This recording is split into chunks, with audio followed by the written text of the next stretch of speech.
Welcome back for the next semester.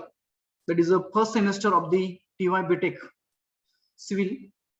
And for this semester, the subject which I am going to handle, that is about the hydrology and water resources engineering. In short, we are considering it as an HWRE. That is a hydrology and water resources engineering. As far as considering the proceedings of the this semester, firstly, I would like to go for the structure of the semester, means which subjects are there for this semester and which subjects are having which type of the examination. There is a some of the subjects are having theories examination, some of them are having oral examination, some of them are having practical oral examination. So that pattern I would like to go for in discussion firstly, and afterwards we will go for the our regular subject, that is a hydrology and water resources engineering. So as now we are in a third year, so the coding of the subject starts from the 3. Okay, so here we are finding that CV 311 is there. It is that third year first subject we are considering that design of steel structures. Okay, first one is design of steel structures, which we used to treat it short form as a DOS. As far as its examination and teaching pattern is concerned, it is having 3 lectures per week, 1 tutorial per week, and total 4 credits. Examination scheme, it is to have 30 marks ISE, 70 marks end semester examination, and ICA, that is a term work we can say, that is internal continuous assessment, 25 marks. Okay, then geotechnical engineering, it is a GT we used to talk about. It is also having 4 lectures per week. Then practicals, it is having 2 hours per week. Okay, here we are finding here. Then as far as examination pattern is concerned, it is having 30 marks ISE, 70 marks ESE, and it is having a practical oral examination also. That is about 25 marks. Means you have to perform the practicals and it will get assessed by the third person. So 25 marks practical oral examination and 25 marks ICA is there. Means laboratory is concerned, means practical performance is concerned, is having a total 50 marks, whereas the theory part is concerned is 100 marks. Means 150 marks weightage is there for this subject. Then next third subject is wastewater engineering and air pollution. It is having 3 lectures per week, 3 credits are there for that. ISE 30, ESE 70, and again it is having the practicals 2 hours per week, for which 1 credit is there, and it is having oral examination of 25 marks. Okay, and ICA of 25 marks, means a total 150 marks weightage is there for the wastewater engineering and air pollution. Next to that, it is a highway and tunnel engineering, that is called as HTE. 4 hours lecture per week, 4 credits, 30 marks ISE, 70 marks ESE. And for highway and tunnel engineering, we have practicals 2 per week, 2 hours per week, 1 credit for that, and it is a where is that highway and tunnel engineering? Here we are having ICA for 25 marks. It means that total 125 marks weightage is there. The next one, that is a hydrology and water resources engineering, that is our subject, for which we are having 3 hours per week as a lectures, tutorial as a 1 hour per week. Total credits are 4. It is having ISA of 30 marks, end semester of 70 marks, and ICA of 25 marks. It is our subject is not having any kind of the practical performance. Okay, so but we are having a tutorial as like in a DOS, design of steel structures. So total weightage is of 125 marks. And last one, there is a self-learning module, HSS we can say, we used to talk about, for which 2 credits are there, and its end semester examination is of 50 marks. Along with that, we have another subject, that is a planning and design of public buildings, for which 1 lecture is there. 1 lecture is there, and drawing, for drawing we have the 2 per weeks, 2 hours per week drawing. Then credits are 2, and it is having a practical oral examination of 50 marks. Okay, it is having practical oral examination of 50 marks and ICA of 25 marks. Means for 75 marks, the planning and design of public buildings is there, for which maximum weightage is given for the practical oral examination, that is up to 50 marks. And lastly, the mini project is to have the practical up to 2 hours per week, having 1 credit, and it is having the ICA above 50 marks, internal continuous assessment above 50 marks. Okay, so likewise the total weightage of this semester is about 850, and total credits including the theory and the practicals is about 27. Okay, so this is about the pattern of the structure, rather than the pattern, I would like to say the structure of the your semester 1 for the 3rd year. Then for the self-learning, for a self-learning module, we have those many courses we have to select out of that. Is economics is there, then intellectual property rights for the technology development and management, then introduction to sociology, stress and coping, and professional ethics and human values. If either you have to go for this one, any subject of out of this 5, or you may go for the NPTEL course. That is, students can select and enroll for the university approved minimum 8 weeks NPTEL HSS course and complete its assignments and appear for the certificate examination conducted by the NPTEL. Means either you have to pass this theory examination of any of the subject those are mentioned in this list, or we have to appear for the NPTEL course which is given by the list is provided here. Out of that you have to select one of them and you have to appear for the examination of that, which will be get conducted by a NPTEL, and you have to get the certificate of that. That will be considered as an your self-learning module. Okay, then those are the courses which are provided by the approved by the university from the NPTEL. Soft skills is there, introduction to modern Indian political thoughts is there, intellectual property is there, technical English for engineers, developing soft skill and personality, educational leadership, etc., etc. This list I am going to forward it to your the group so that you will get an idea that is how many subjects are there in the NPTEL course, or how many courses are there and which you want to go for. Okay, this is about the structure and all those things about the semester 1. This is about the semester 2. Semester 2, I'm not going into the details. One note is there, that is students shall undergo for the training of 15 days. Means after the first semester of the 3rd year, you have to go for the training of the minimum 15 days and you have to submit the report of the same. Okay, while appearing to the TYBTech part. Okay, that to be a faculty which is associated with then principles of management and quantitative techniques. That subject is there in the semester 2. Okay, this is then field training and etc., etc. there. Then internal continuous assessment ICA. It is based on, it is a continuous process and it is based on the performance of the students in the assignments, class tests, quizzes, attendance, interaction during the theory and lab sessions, syllabus, then report presentation, etc. as applicable. Okay, so the regarding the ICA, it will be based on your performance in the assignments provided by the that subject instructor, course instructor, then class tests, quizzes, or other examinations. Those will be applicable. Okay, then this is about a structure and syllabus structure of the 3rd year's BTech semester 1. Now we are going to start for the discussion of the syllabus of our subject, that is hydrology and water resources engineering. It is HWRE. So before proceeding to this subject, I think so for the diploma might be you have studied about the irrigation and all those things, isn't it? But might be some part of the hydrology also you had. मग hydrology म्हणजे काय असतंय? पहिला माझा basic प्रश्न आहे. What is mean by a hydrology? Have you heard about the hydrology? Hydrology म्हणजे काय? कशाला म्हणायचं hydrology? Which science is said to be a hydrology? कोणत्या सायन्सला हायड्रोलॉजी असं म्हणायचं? Anyone? Hydrology means what? And for what we used to say an a hydrology? Roll number 25. Hydrology म्हणजे काय?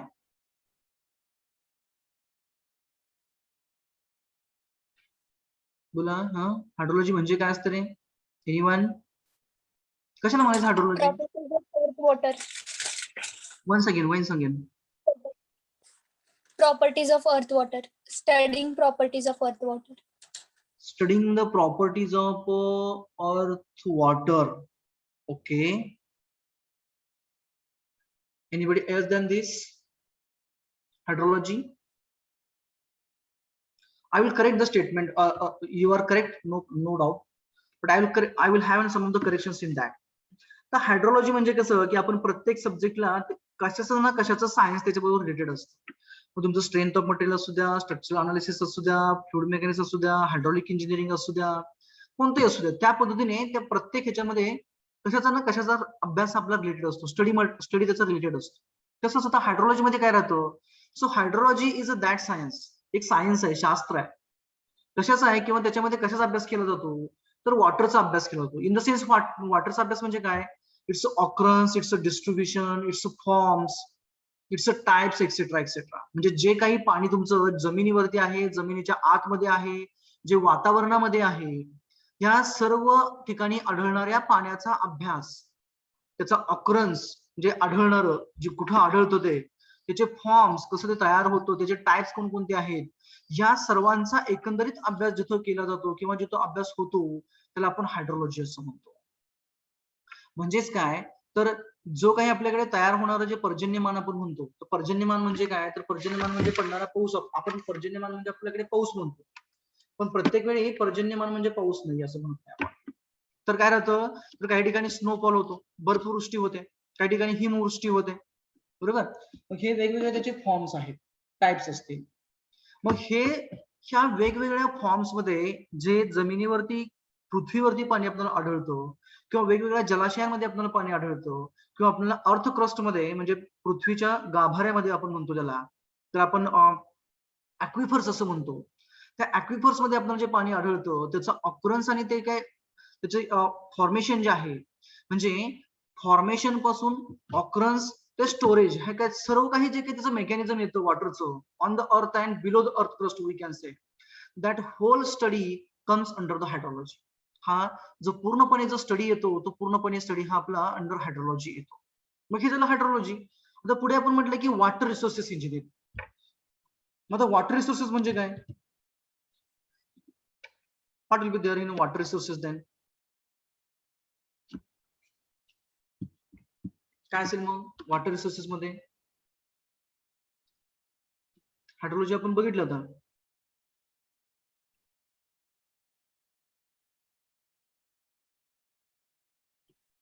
Water resources काय असते म्हणून? कशाला म्हणतो आपण water resources? Anyone? Water resources आपण कशाला म्हणतो?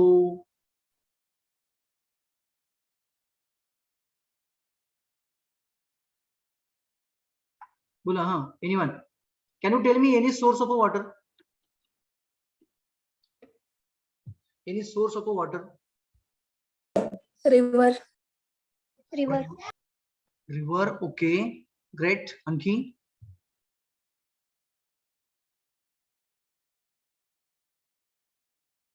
फक्त नदीमधूनच आपल्याला पाणी मिळतं का? Lake and pond. Lake, pond, rain. Okay. Well. Springs. Streams. Okay. Spring. Okay. So those are the sources of the water, we can say. म्हणजे काय की ज्या ठिकाणाहून आपल्याला पाणी मिळतं त्या ठिकाणांना किंवा त्यांना आपण पाण्याचे स्त्रोत असं म्हणतो.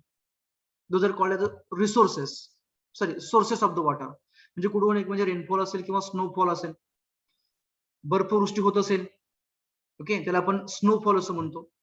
आणि आपल्याकडे जास्त करून जे पर्जन्यमान होतं ते आपल्याला रेनफॉल मध्ये होतं, म्हणजे पाऊस पडतो आपल्याकडे, पाणी जे ड्रॉप डायरेक्टली पडतात तो असेल. वेगवेगळे नद्या असतील, झरे असतील, लेक असेल, पॉन्ड असेल, त्यानंतर ओशियन्स असतील, सीज असतील. So those are the sources of the water, we can say. Okay. So we are going to study about here, म्हणजे आपला जो एकंदरीत जो सिलेबस असणार आहे किंवा जो आपला स्टडी असणार आहे वॉटर रिसोर्सेस, हायड्रोलॉजी आणि वॉटर रिसोर्सेस मध्ये, तो म्हणजे काय असणार आहे? पाण्याचा ऑकरन्स, ते त्याचं डिस्ट्रीब्युशन, पाण्याचं ऑकरन्स, पाण्याचं डिस्ट्रीब्युशन आणि त्याचं वेगवेगळ्या ठिकाणी आपण जे केलेलं स्टोरेज आहे, ते सर्वच्या सर्व ते ते एकंदरीत आणि त्याच्या नंतर ना आपण वेगवेगळ्या पर्पजसाठी जे डिस्ट्रीब्युशन करणार म्हणजे इरिगेशन असेल, हायड्रोपॉवर असेल, ह्या वेगवेगळ्या गोष्टी त्या सर्वांचा अभ्यास एकंदरीतपणे आपण हायड्रोलॉजी आणि वॉटर रिसोर्सेस इंजिनिअरिंग मध्ये करणार आहे, HWRE मध्ये करणार आहे. हे झालं about the title and the part which is there in our subject or the syllabus we can say. Now we'll go for in depth about the syllabus, teaching scheme, examination scheme and the syllabus. Okay, so teaching scheme, as far as teaching scheme is concerned, we are having 3 hours per week as a teaching lectures we can say, and tutorial 1 hour, but right now we're going to have 4 hours theory per week. Okay, for which 3 credits are there, then tutorial 1 hour per week, 1 credit, and examination scheme, it will be ISC up to 30 marks in semester examination and end semester examination up to 70 marks, along with ICA, that is the internal continuous assessment, about 25 marks. Term work will be there for 25 marks, and for ICA whatever the assignments will be there, assignments, then your performance during and various tests, class tests, etc. Then your attendance, by considering all those parameters, your ICA will be decided. Okay, so this is about the teaching scheme and examination scheme. Then regarding the syllabus for the section 1, our syllabus is again here in divided into the 2 parts, that is section 1 and section 2.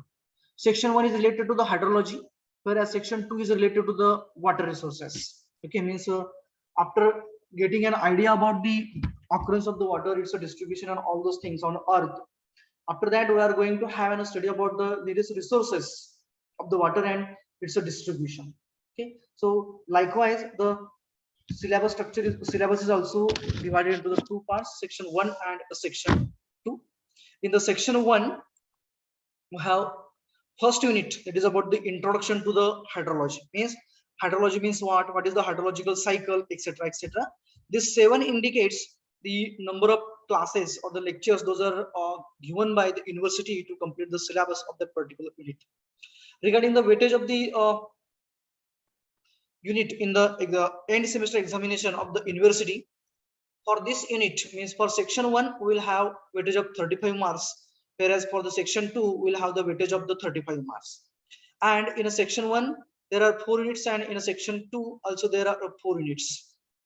Means near about 8 to 9 marks weightage is there for each and every unit. And for the theory examination of this subject, we used to have the combination of the numericals and the theoretical part along with the multiple choice questions of 20 marks. 20 मार्काचे MCQ असतात, त्याच्यामध्ये 10 मार्काचे section 1 वरती आणि 10 मार्काचे section 2 वरती असतात. तर 20 वरून परत 14 जर का असतील तर 14 मार्कसाठी 7 MCQ आपले सेक्शन 1 वरती, 7 MCQ सेक्शन 2 वरती असतात 14 मार्काच्या वेटेजला. ओके, म्हणजे आपल्याला 56 मार्काचा पुन्हा थिअरी पार्ट असेल, 28 for section 1, 28 for section 2 likewise असं राहतं. आणि टोटल वेटेज मध्ये जर का आपण बघितलं तर सेक्शन 1 ला 35 आणि सेक्शन 2 ला 35 मार्क्स वेटेज राहतं. त्याच्यामध्ये पहिल्या सेक्शन मध्ये आपल्याकडे 4 युनिट आहेत, सेकंड सेक्शन मध्ये 4 युनिट आहेत, म्हणजे 35 पैकी इक्वल डिस्ट्रीब्युशन जर का आपण बघितलं साधारणतः 8 ते 9 मार्काचं वेटेज हे पर युनिटला राहतं.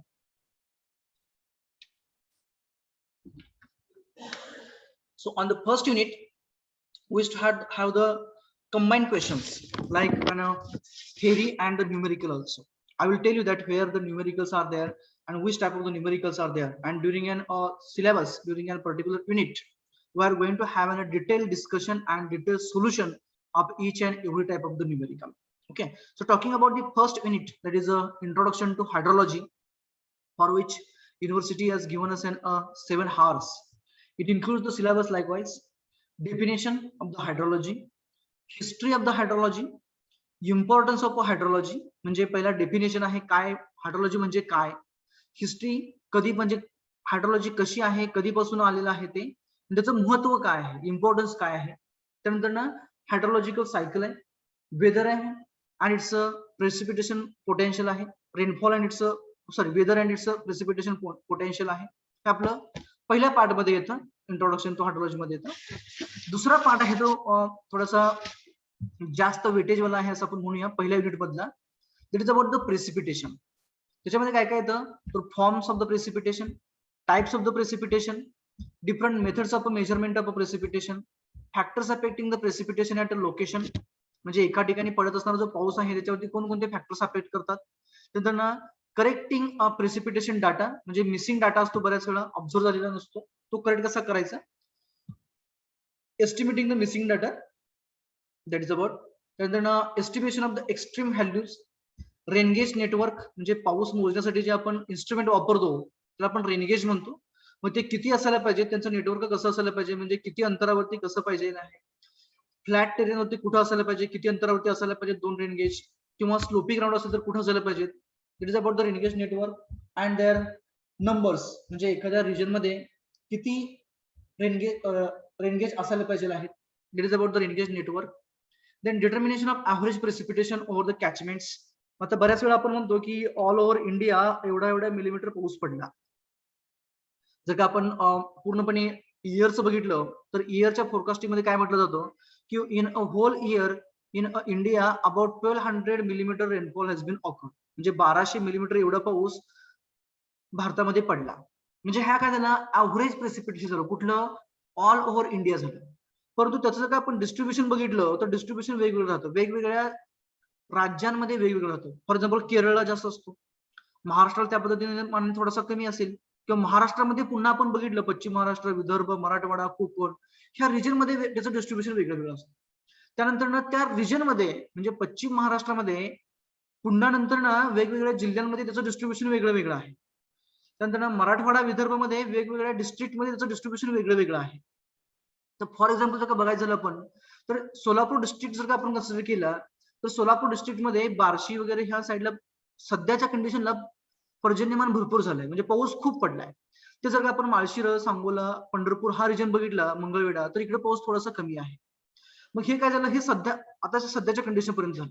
परंतु आपण काय म्हणतो की overall in Solapur so and so millimeter rainfall has been occurred. म्हणजे आपण काय म्हणतो की साधारणतः सोलापूरमध्ये एक समजा सध्याला आपण असं म्हणूया की 100 मिलीमीटर एवढा पाऊस पडला, म्हणजे ओव्हर दी एंटायर डिस्ट्रिक्ट त्याचं अव्हरेज काढलं जातं. सिमिलरली हे अव्हरेज डिस्ट्रिक्ट वरनं सगळ्या डिस्ट्रिक्टचं पुन्हा त्या राज्याला जातं, स्टेटला जातं, आणि नंतर पुन्हा आपण डायरेक्टली आपण पुन्हा आपल्या कंट्री म्हणजे होल पूर्ण देशावरती आपल्या किती पर्जन्यमान झालं किंवा होल इंडियामध्ये किती पाऊस पडला ते आपण कॅल्क्युलेट करू. So this is an about in average precipitation. मग ऍव्हरेज प्रेसिपिटेशन काढण्यासाठी वेगवेगळ्या मेथड्स आहेत. So area by using those methods, iso height वगैरे तुम्ही ऐकलं असेल ते, those we are going to study in detail. By using those methods we are able to find out the average precipitation over the catchments. Then the analysis of the precipitation data is there, mass rainfall curve is there, intensity duration curve is there, concept of depth area duration analysis is there, frequency analysis is also there. Now I'd like to go for some of the basics related to this one. तर hydrology म्हणजे आपण बघितलेलं आहे. Hydrology म्हणजे काय आहे की science आहे कोणाचं, वॉटरचं आहे. This is a science of water. त्यामध्ये काय काय अभ्यास होतो, काय काय इन्क्लूड केलेलं आहे.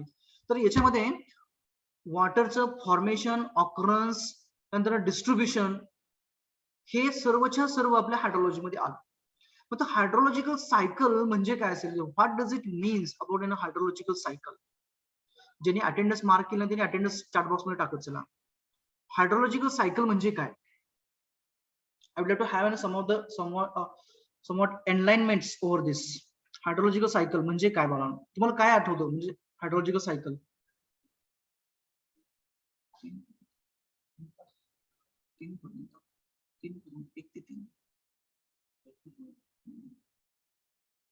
एनीवन काय असतं रे हायड्रोलॉजिकल सायकल.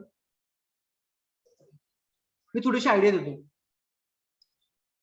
समुद्राच्या पाण्याची वाफ होणे, ती पाण्याची वाफ वातावरणामध्ये जाणे, एन्व्हायरमेंट मध्ये जाणे, त्यानंतर त्याचे ढग तयार होणे, ढगाचं पुन्हा कंडेन्सेशन होणे, पुन्हा पाऊस पडणे, पुन्हा ते पाणी जमिनीमध्ये मुरणे, न जमिनीमध्ये मुरलेलं पाणी नदी आणि ओढ्यांमधून वाहून जाणे, आणि ते वाहून गेलेलं पाणी नंतर ना पुढे जाऊन समुद्राला मिळणे, आणि पुन्हा समुद्राच्या पाण्याची वाफ होणे, पुन्हा ढग तयार होणे, पुन्हा पाऊस पडणे, ही जी प्रोसेस आहे त्या प्रोसेसला आपण इन जनरल हायड्रोलॉजिकल सायकल असं म्हणतो.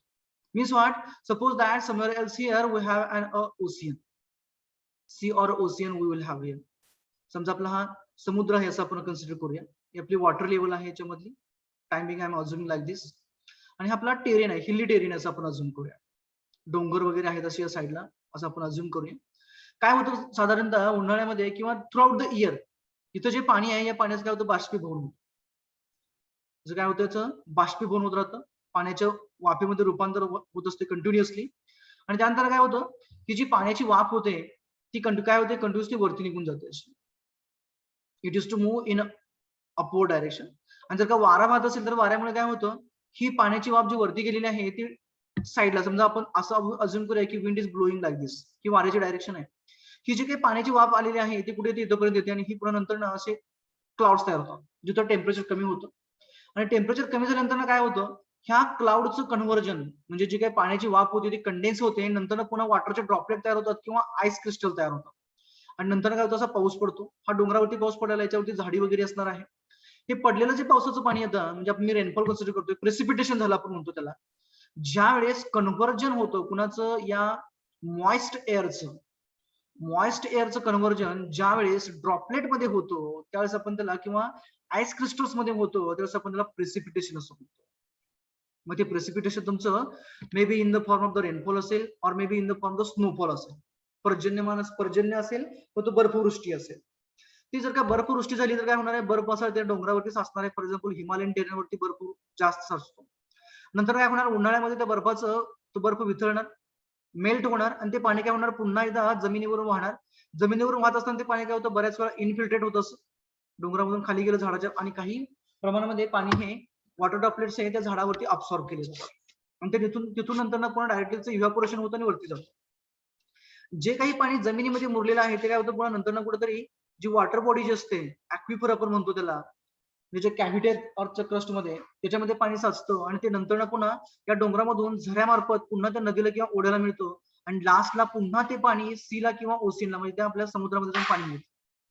पुन्हा एकदा काय होतं या पाण्याचं बाष्पीभवन होतं, पुन्हा त्याची पाण्याची वाफ वरती जाते, सब्लिमेशन होतं त्याचं, सॉरी इव्हॅपोरेशन होतं, पुन्हा कंडेन्सेशन होतंय आणि नंतर पुन्हा रेनफॉल होतंय. हे जे काही चक्र आहे या चक्राला आपण हायड्रोलॉजिकल सायकल असं म्हणतो. ही जी सायकल आपण ऑब्झर्व होती इथं त्या सायकलला आपण हायड्रोलॉजिकल सायकल असं म्हणतो. तर मी इथं थोडक्यात सांगितलं हायड्रोलॉजिकल सायकल म्हणजे काय आहे. तर याचे आपल्याला वेगवेगळे कंपोनंट, ट्रान्सपोर्टेशन कंपोनंट आहे, इन्व्हिटेशन कंपोनंट आहे, स्टोरेज कंपोनंट आहे, सॉरी ते कंपोनंट्स आपल्याला पुढे जाऊन इन डिटेल बघायचे आहे. So just as N idea, hydrological cycle is nothing but the different phases of the water, that is liquid we can say, vapor we can say, then either a crystal that is a solid we can say or the liquid we can say, and it's a occurs म्हणजे त्याचा जो form change होत जातोय आणि नंतर ते जमिनीच्या पृष्ठभागावरती येते किंवा जमिनीमध्ये जाऊन नंतर पुन्हा वरती एन्व्हायरमेंट मध्ये जाऊन पुन्हा पुढचं पाण्यामध्ये कन्व्हर्जन जे होतंय ती पूर्णपणे जी सायकल आहे आपली त्या सायकलला आपण प्रेसिपिटेशन असं म्हणतो. Okay, this is about hydrological cycle. तर प्रेसिपिटेशन पोटेन्शियल आणि वेदर म्हणजे काय, तर बऱ्याच वेळा म्हणतो की हवामानाचा अंदाज म्हणतो आपण, बरोबर, म्हणजे काय असतं रे वेदर फोरकास्टिंग आपण म्हणतो, हवामानाचा अंदाज म्हणतो, बरोबर आहे का, वेदर फोरकास्टिंग. हे बऱ्याच वेळा आपण म्हणतो की यावेळेस IMD ने इंडियन मेट्रोलॉजिकल डिपार्टमेंटने सांगितलं की 98% रेनफॉल होईल. तर 98% रेनफॉल होईल किंवा 101% रेनफॉल पडेल यावेळेचा अंदाज आहे. हे म्हणजे काय इंडिकेट करतो, तर आजपर्यंतचा जेवढा काही रेनफॉल आपल्या इंडियामध्ये पडलेला आहे, समजा 1901 पासून ते 2013 पर्यंत जे काही रेनफॉल पडलेला आहे, समजा इथं काय 1000 मिलीमीटर पडला होता, नंतर 1200 मिलीमीटर होता, असं होतं आणि या सर्वांचा आपण ऍव्हरेज काढलं. समजा आपलं ऍव्हरेज आलेलं आहे 1200 मिलीमीटर एवढं आलेलं आहे. तर हे ऍव्हरेज कुठलं आहे, तर हे ऍव्हरेज 1901 पासून ते 2013 पर्यंत आहे. तर ज्या वेळेस फोरकास्टिंग केलं त्यावेळेस काय केलं जातं, तर ऍव्हरेजच्या किती टक्के पाऊस पडणार, म्हणजे 98% म्हणजे काय, तर या ऍव्हरेज रेनफॉल जो आजपर्यंत पडलेला आहे त्याच्या 98% पडणार. 101% पडणार म्हणजे काय, तर आजपर्यंतच्या झालेल्या रेनफॉलच्या ऍव्हरेज रेनफॉलच्या 101% रेनफॉल पडणार, म्हणजे काय 1200 पेक्षा जास्त पडणार. 98% म्हणजे काय, तर 1200 पेक्षा कमी पडणार. हे झालं रेनफॉल आणि सॉरी वेदर आणि इट्स फोरकास्टिंग पद्धत झाली. आता प्रेसिपिटेशन पोटेन्शियल म्हणजे काय, तर precipitation potential in the sense काय की पर्जन्यमान किती होणार आणि कसं होणार, जर आपण प्रेसिपिटेशन पोटेन्शियल असं म्हणतो. म्हणजे काय, आपण बऱ्याच वेळा म्हणतो की आपण खूप अभ्यास केला परंतु आपल्याला एक्झाम मध्ये मार्क्स मिळाले, आपण खूप अभ्यास केला परंतु आपल्याला एक्झाम मध्ये मार्क्स मिळत नाही, असे बऱ्याच वेळा होतं. असं म्हणजे काय झालं, आपल्याकडे भरपूर पोटेन्शियल होतं, परंतु आपण त्या पोटेन्शियलचं कन्व्हर्जन हे त्या मार्क्स मध्ये करू शकत नाही. तसंच जर का आपण रेनफॉलच्या बाबतीत बघितलं तर आपण बऱ्याच वेळा म्हणतो की खूप ढग आले होते, खूप मोठे ढग आले होते, परंतु पाऊसच पडला नाही. खूप मोठे ढग आले होते, परंतु पाऊसच पडला नाही. म्हणजे काय झालं की तिथं त्या जर का आपण क्लाउड्स कडे बघितलं तर त्या क्लाउड्स मध्ये खूप सारा वॉटर कंटेंट होता, परंतु काय झालं तेवढं पर्जन्यमान झालंच नाही. मग हे त्या अनुषंगाने मी ते प्रिसिपिटेशन पोटेन्शियल असं म्हणतात.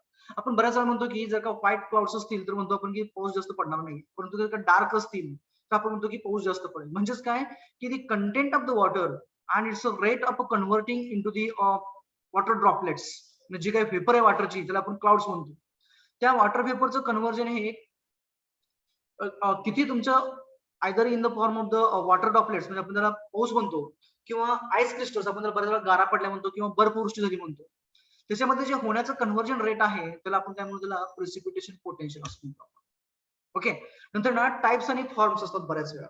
कंट्रोल प्रेसिपिटेशन असतो, नंतर ना ओरोग्राफिक प्रेसिपिटेशन असतं, बरोबर. हे एक झाली पद्धत. दुसरं म्हणजे काय की in the precipitation in the form of rainfall, snowfall, drizzle, slate, due etcetera etcetera. म्हणजे आपण बऱ्याच वेळा म्हणतो की पाऊस खूप रिमझिम पडतोय, पाऊस खूप रिपरिप पडतोय, पाऊस खूप जोराने पडतोय, बरोबर.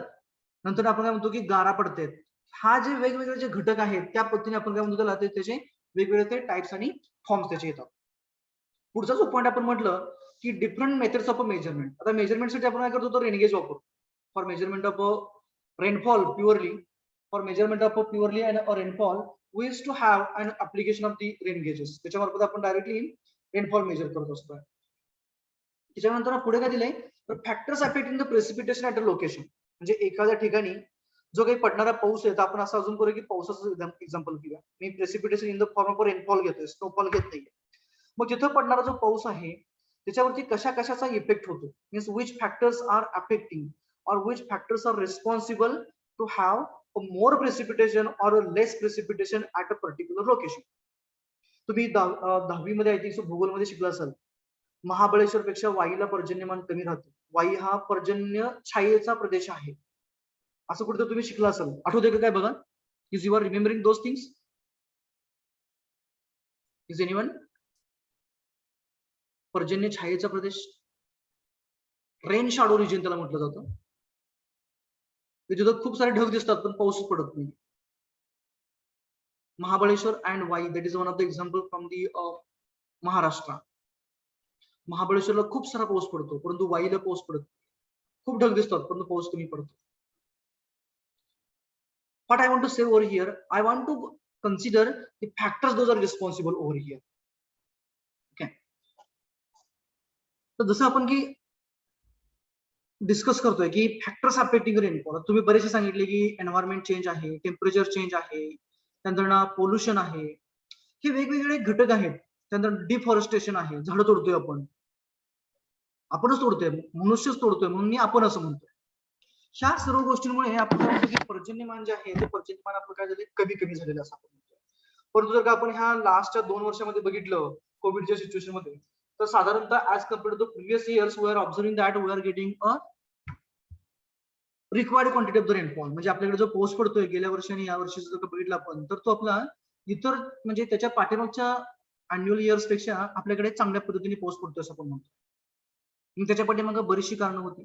म्हणजे काय होतं, एक म्हणजे पोल्युशन कमी झालं, कारण लॉकडाऊनमुळे काय झालं की सगळे यंत्रणा सगळी ठप्प होती. त्याच्यामुळे काय झालं, पोल्युशन कमी झालं. पोल्युशन कमी झालं म्हणजे आपण काय म्हटलं की एक पॅरामीटर आपण कन्सिडर केला होता रेनफॉल न पडण्या पाठीमागचा की पोल्युशन होत होतं. मग ते काय झालं, कमी झालं. त्याच्यामुळे ऑब्व्हियसली काय झालं, पाऊस पडायला लागला. दुसरं जे मी महत्वाचं कारण जे डिस्कस करत होतो आपण ते म्हणजे की आपण बऱ्याच वेळा म्हणतो की भरपूर सारं हेल्दी वातावरण होतं त्यासाठी पाऊस पडण्यासाठी हेल्दी वातावरण होतं, म्हणजे पाऊस पडणारच अशी कंडिशन होती. परंतु सडनली काय होतं, वारा सुटतो खूप मोठा आणि पाऊस पडतच नाहीये. पडला तर खूप लहान म्हणजे रिमझिम पाऊस पडतो आपण म्हणतो, ड्रिझल फक्त येते आणि जास्तीचा पाऊस पडत नाहीये. म्हणजे काय की जरी अशी फेवरेबल सिच्युएशन जरी असली रेनफॉल पडण्यासाठी, परंतु जर का वारा व्हायला लागला, विंड ब्लोईंग सुरू झालं, म्हणजे थंड हवा लागल्याशिवाय तर ढगांना पाऊस पडतच नाहीये. That is an there in means for the condensation, म्हणजे त्या ढगामधली जी पाण्याची वाफ आहे तिचं कंडेन्सेशन होण्यासाठी म्हणजे त्या वाफेचं रूपांतर पुन्हा पाण्याच्या ड्रॉपलेटमध्ये होण्यासाठी त्याला गार हवा लागायला लागते, जनरल आहे. मग ते जे थंड हवा लागायला लागते ती ते वरती जर का नाही गेली ढगांकडे, डायरेक्ट जर का सरफेसवरून तो वारा व्हायला लागला तर काय होणार आहे, ऑब्व्हियसली त्या वाऱ्यामुळे ते ढग सुद्धा थोडीफार हवा वरती जाणार, परंतु हाय डायरेक्ट म्हणजे जी डायरेक्शन राहणार वाऱ्याची ती काय करते, तर जास्तीत जास्त त्या ढगांना पुढे ढकलत नेते. त्यामुळे काय होतं, ज्या ठिकाणी पाऊस पडायला पाहिजे होता त्या ठिकाणी पाऊस पडतच नाही, डायरेक्टली कुठेतरी पुढे जाऊन दुसऱ्या ठिकाणी पाऊस पडतो, अशी कंडिशन होते. म्हणजे काय, समजा की इथं कुठेतरी असे ढग जमलेले आहेत, असे खूप मोठं क्लाउडी एन्व्हायरमेंट तयार झालं, असे मोठे क्लाउड्स आहेत, आणि काय झालं, सडनली या डायरेक्शनने विंड व्हायला लागला, वारा, खूप मोठा वारा व्हायला. मग काय होतं, हे सगळेचे सगळे ढग काय होतात, पुढे पुढे जातात, असे असे पुढे पुढे जातात, आणि त्यांची डायमेन्शन बदलते. जे आपल्याला खूप असे गड दिसत होते ते काय होतात, फेंट दिसायला लागतात, आणि असे डायमेन्शन चेंज होऊन जाते. आणि जो पाऊस पडायला सुरुवात झाली, समजा इतर रेनफॉल आपल्याकडे असा सरळ खाली येत होता, स्ट्रेट ड्रॉपलेट येत होते, ते काय होतात, ज्यावेळेस विंड व्हायला सुरुवात होते त्यावेळेस असे आपल्याला इन्क्लाइन पडायला दिसतात. आणि काय होतं, डायरेक्शनमुळे म्हणजे रेनफॉलच्या डिरेक्शनमुळे बऱ्याच वेळा एकतर अशी कंडिशन येते किंवा रेनफॉल बरोबर आपल्याला अशा पद्धतीने पडलेलं दिसतं. म्हणजे काय होतं, की जर का अशा फेवरेबल कंडिशन मध्ये सुद्धा जर का असे अडथळे आले तर मध्यंतरी त्या कंडिशन मध्ये आपल्याला जरी पाऊस पडणार होता तरी सुद्धा आपल्याला तिथे पाऊस पडल्यासारखं आढळत नाही. आणखीन एक गोष्ट म्हणजे जर का आपण आता बऱ्याच वेळा आपण असं ऑब्झर्व करतो, हल्ली आपल्याला हे जास्त ऑब्झर्व होतं, काही पट्ट्यामध्ये पाऊस खूप मोठा पडतो आणि दुसऱ्या पट्ट्यामध्ये पाऊस पडतच नाहीये, किंवा पडला तर अतिशय लहान पाऊस पडतो. त्याची क्वांटिटी जी असते, इंटेन्सिटी जी म्हणतो आपण त्याला, तीव्रता जी म्हणतो पावसाची, ती तीव्रता खूप कमी असते. हे असंही होतं. म्हणजे काय, की विंड ब्लो झाल्यामुळे किंवा अदर जे एन्व्हायरमेंटल फॅक्टर्स आहेत, जे आपण त्याला ऑब्स्टॅकल्स म्हणतो in the form of the trees and all those things, हे जर का कमी झाले तर त्या केसमध्ये कंपल्सरी त्या कंडेन्सेशनची प्रोसेस जी आहे, ती कंडेन्सेशनची प्रोसेस होत नाहीये, मग तिथे पाऊस पडत नाहीये. मग गेल्या वेळेस काही वेळेस आपण ऐकलं की क्लाउड सीडिंग हा प्रोजेक्ट आपण ऐकला असतो, कृत्रिमरित्या पाऊस पडणे. म्हणजे काय, जे क्लाउड्स जमा झाले, जे ढग जमा झाले, त्या ढगांचं कंडेन्सेशन करण्यासाठी डायरेक्टली सॉल्ट आणि इतर जे केमिकल्स आहेत त्याच्यावरती स्प्रे करायचे आणि तिथंच त्या कंडेन्सेशन करायचं, म्हणजे टेम्परेचर लो करायचं. म्हणजे आपण जसं थंड हवा लागून जसं नॅचरली जसा पाऊस पडणार होता तसं आर्टिफिशियली डायरेक्टली त्याचं क्लाउड सीडिंग करायचं, म्हणजे कंडेन्सेशन करायचं, साल्ट आणि अदर केमिकल्स मिक्स करून. हा एक कॉन्सेप्ट आपण बघितला. पण तिथं सुद्धा काय झालं, जर का एका ठिकाणी भरपूर सारे क्लाउड आले, आपण तिथं क्लाउड सीडिंग केलं, म्हणजे आपण स्प्रे केला वरून केमिकल्सचा, आणि जर का पुन्हा एकदा वारा व्हायला लागला तर काय होणार, ज्या लोकेशनला ते ढग होते ते ढग पुढे जाणार, आणि काय होणार, पाऊस त्या ठिकाणी न पडता पुढच्या ठिकाणी पडतो. अशी कंडिशन बऱ्याच वेळा होते. आणि असंच एक एक्झाम्पल म्हणजे मी पाठीमागे जसं म्हटलं तुम्हाला, की महाबळेश्वर आणि वाई जे आहे तिथं होतं. म्हणजे महाबळेश्वरला काय होतं, की बरोबर पर्वतरांगामधून तिथं बरोबर कंडेन्सेशन होतं त्याचं, ढगांचं, क्लाउडचं, आणि पाऊस पडतो, आणि बरोबर बॅक साईडला म्हणजे रिव्हर साईडला बरोबर वाई येतो, तिकडे पाऊस पर्जन्यमान कमी राहतो. अशा सिच्युएशन ह्या भरपूर ठिकाणी राहतात. हे फॅक्टर्स आपण सर्वच्या सर्व इन डिटेल आपल्या रेग्युलर क्लास म्हणजे ज्यावेळेस आपण सिलेबस आपला सुरू होईल त्याच मी तुम्हाला सांगणार आहे. त्यानंतर ना, हा पाऊस मोजण्यासाठी जे रेनगेजेस आहेत त्या रेनगेजेसचं नेटवर्क आहे. म्हणजे तालुका ठिकाणी असतं, गाव ठिकाणी असतं, किंवा जे फॉरेस्ट असतात त्या फॉरेस्टमध्ये रेनगेज लावलेले असतात, जेणेकरून आपल्याला त्या एरियामध्ये किती पाऊस पडला ते आपल्याला मिलीमीटर मध्ये कळतं किंवा सेंटीमीटर मध्ये कळतं. आणि त्यानंतर आपण वेगवेगळ्या एकाच गावामध्ये किंवा एकाच तालुक्यामध्ये वेगवेगळ्या खेडेगावामध्ये आपण रेनगेज असतील तर सर्व रेनगेजचा डाटा घेतला जातो, आणि नंतर त्या तालुक्यामध्ये अवरेज रेनफॉल किती पडला ते बघितलं जातं. जिथं बऱ्याच वेळा आपण म्हणतो की जास्त पर्जन्यमान झालं म्हणजे पूर सदृश्य परिस्थिती झाली, ओला दुष्काळ म्हणतो आपण. मग त्यासाठी जो क्रायटेरियन आहे तो डिसाईड करण्यासाठी कंपल्सरी त्या रेनगेजने किती पाऊस रेकॉर्ड केला त्या मिळालेल्या रेकॉर्डनुसार आपण ते सर्व ठरवतो. ओके, त्यानंतर फ्लड कंडिशन असेल, ड्रॉट कंडिशन असेल, म्हणजे फ्लड कंडिशन म्हणजे पूर परिस्थिती असेल किंवा दुष्काळ असेल, ह्या सर्वच्या सर्व गोष्टी डिसाईड करण्यासाठी आपल्याला जो पडणारा पाऊस आहे तो आपल्याला मेजर करावा लागतो, मोजावा लागतो, आणि तो मोजण्यासाठी आपण रेनगेजचा वापर करतो. ओके, आणि तो डाटा सर्व करण्यासाठी प्रिझर्व करण्यासाठी आपल्याकडे वेगवेगळ्या टेक्निक आहेत. मास रेनफॉल कर्व आहे, हायड्रोग्राफ आहे, हिटोग्राफ आहे, त्या सर्वच्या सर्व गोष्टी म्हणजे रेनफॉल प्रिसिपिटेशन एक्सेट्रा, इंटेन्सिटी, त्याचं presentation with respect to time जे आहे ते आपण नंतर ना पुढच्या युनिटमध्ये बघणार आहोत. ओके, हे झालं आपलं हायड्रोलॉजी म्हणजे काय, रेनफॉल म्हणजे काय, कसा पडतो, आणि त्याच्यासाठी येणारे वेगवेगळे जे अडथळे आहेत ते आपण बघितले, हे थोडक्यात बघितलं आपण. नंतरचा पार्ट जो आहे तो म्हणजे इव्हापोरेशन आहे, इव्हापो ट्रान्सपिरेशन. माझा पहिला बेसिक प्रश्न पुन्हा एकदा असा असेल की इव्हॅपोरेशन आणि इव्हॅपोट्रान्सपिरेशन हे दोघं सेम आहेत की वेगळे आहेत? इव्हॅपोरेशन आणि इव्हॅपोट्रान्सपिरेशन, is both of them are the same one or different one?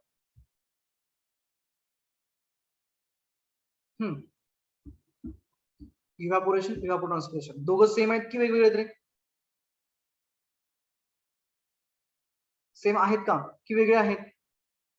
वेगळं आहे. वेगवेगळे आहेत, बरोबर. सांगता येईल का थोडक्यात इव्हॅपोरेशन म्हणजे काय आणि इव्हॅपोट्रान्सपिरेशन म्हणजे काय? In short I want to have. तर मी एक्झाम्पल्स देतो.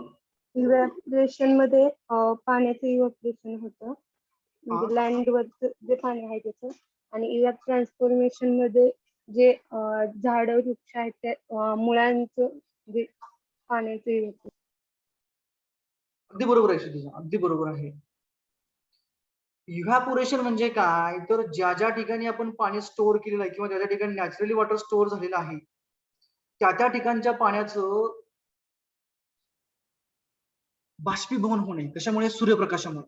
म्हणजे समजा आपण इथं ओशियन समुद्र आहे किंवा आपल्याकडे सी किंवा ओशियन आहे, त्याचं काय झालं, डायरेक्टली त्या पाण्याचं सूर्यप्रकाशामुळे काय झालं, समजा इकडे कुठे आपलं सन असं आपण अजून करूया, and those are the sun radiations इथं स्ट्राईक होतात. त्याच्यामुळे काय झालं, इथल्या पाण्याचं टेम्परेचर वाढलं आणि नंतर काय झालं, इव्हॅपोरेशन झालं. म्हणजे काय झालं, त्याचं बाष्पीभवन झालं. दिस इज अबाउट एन इव्हॅपोरेशन. इव्हॅपोट्रान्सपिरेशन म्हणजे काय होतं, जमिनीवरती कुठेतरी झाडं असतात, कुठेतरी, आता मी मुद्दाम कुठेतरी म्हटलं, पण आपण बऱ्याच वेळा फॉरेस्ट मध्ये वगैरे भरपूर सारी झाडं असतात. साईडला सुद्धा कसं असतं की सर्वच्या सर्व ग्रीनरी असते, झाडं आणि वनस्पती वेगवेगळ्या काटेरी वनस्पती वगैरे असतात. मग तिथं काय होतं, जे काही त्या झाडाच्या मुळांनी जे पाणी अब्सॉर्ब केलेलं असतं सॉइल मधलं, जे पाणी जमिनीमध्ये मुरलेलं आहे ते त्या झाडाच्या मुळांनी अब्सॉर्ब केलेलं असतं. आणि मेटाबॉलिक ऍक्टिव्हिटी झाल्यानंतर ना, म्हणजे त्यांचं फोटोसिंथेसिस वगैरे झाल्यानंतर ना, इतर गोष्टीसाठी लागणारं पाणी आहे त्याचा वापर करून झाल्यानंतर एक्स्ट्राचं जे पाणी जातं आपण बऱ्याच वेळा त्या झाडाच्या पानांवरती ते ड्रॉपलेट्स आपल्याला दिसतात. त्या ड्रॉपलेटचं नंतर काय होतं, पुन्हा सूर्यप्रकाशाने इव्हॅपोरेशन होतं. ओके, ते पाणी तिथून नंतर ना सब्लिमेशन होऊन जातं. That is about the evapotranspiration. म्हणजे गवतापासून असेल, सराउंडिंग सॉइलवरचं ग्रासेस असतील किंवा ट्रीज असतील, त्याच्यामधून होणारं ते इव्हॅपोट्रान्सपिरेशन झालं. हे झालं, ही जनरल आयडिया झाली कशाची, इव्हॅपोरेशन म्हणजे काय आणि इव्हॅपोट्रान्सपिरेशन म्हणजे काय. मग याच्यावरती पुन्हा काय होतं की फॅक्टर्स अफेक्टिंग. आता इव्हॅपोरेशन जिथं जास्त होतं तिथलं वातावरण साधारणतः दमट असतं. दमट असतं म्हणजेच काय, जी काय हवेतील आर्द्रता असते, हवेतील जी आर्द्रता असते तिचं प्रमाण जास्त असतं. म्हणजे हवेतील मॉइश्चर कंटेंट जो आहे तो मॉइश्चर कंटेंट जास्त असतो.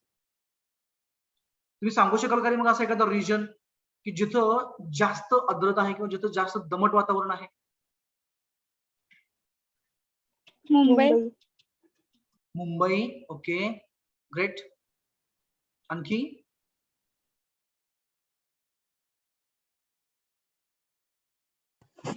Chennai. Chennai. Okay, great. Konkan region sir. Konkan, अगदी बरोबर आहे.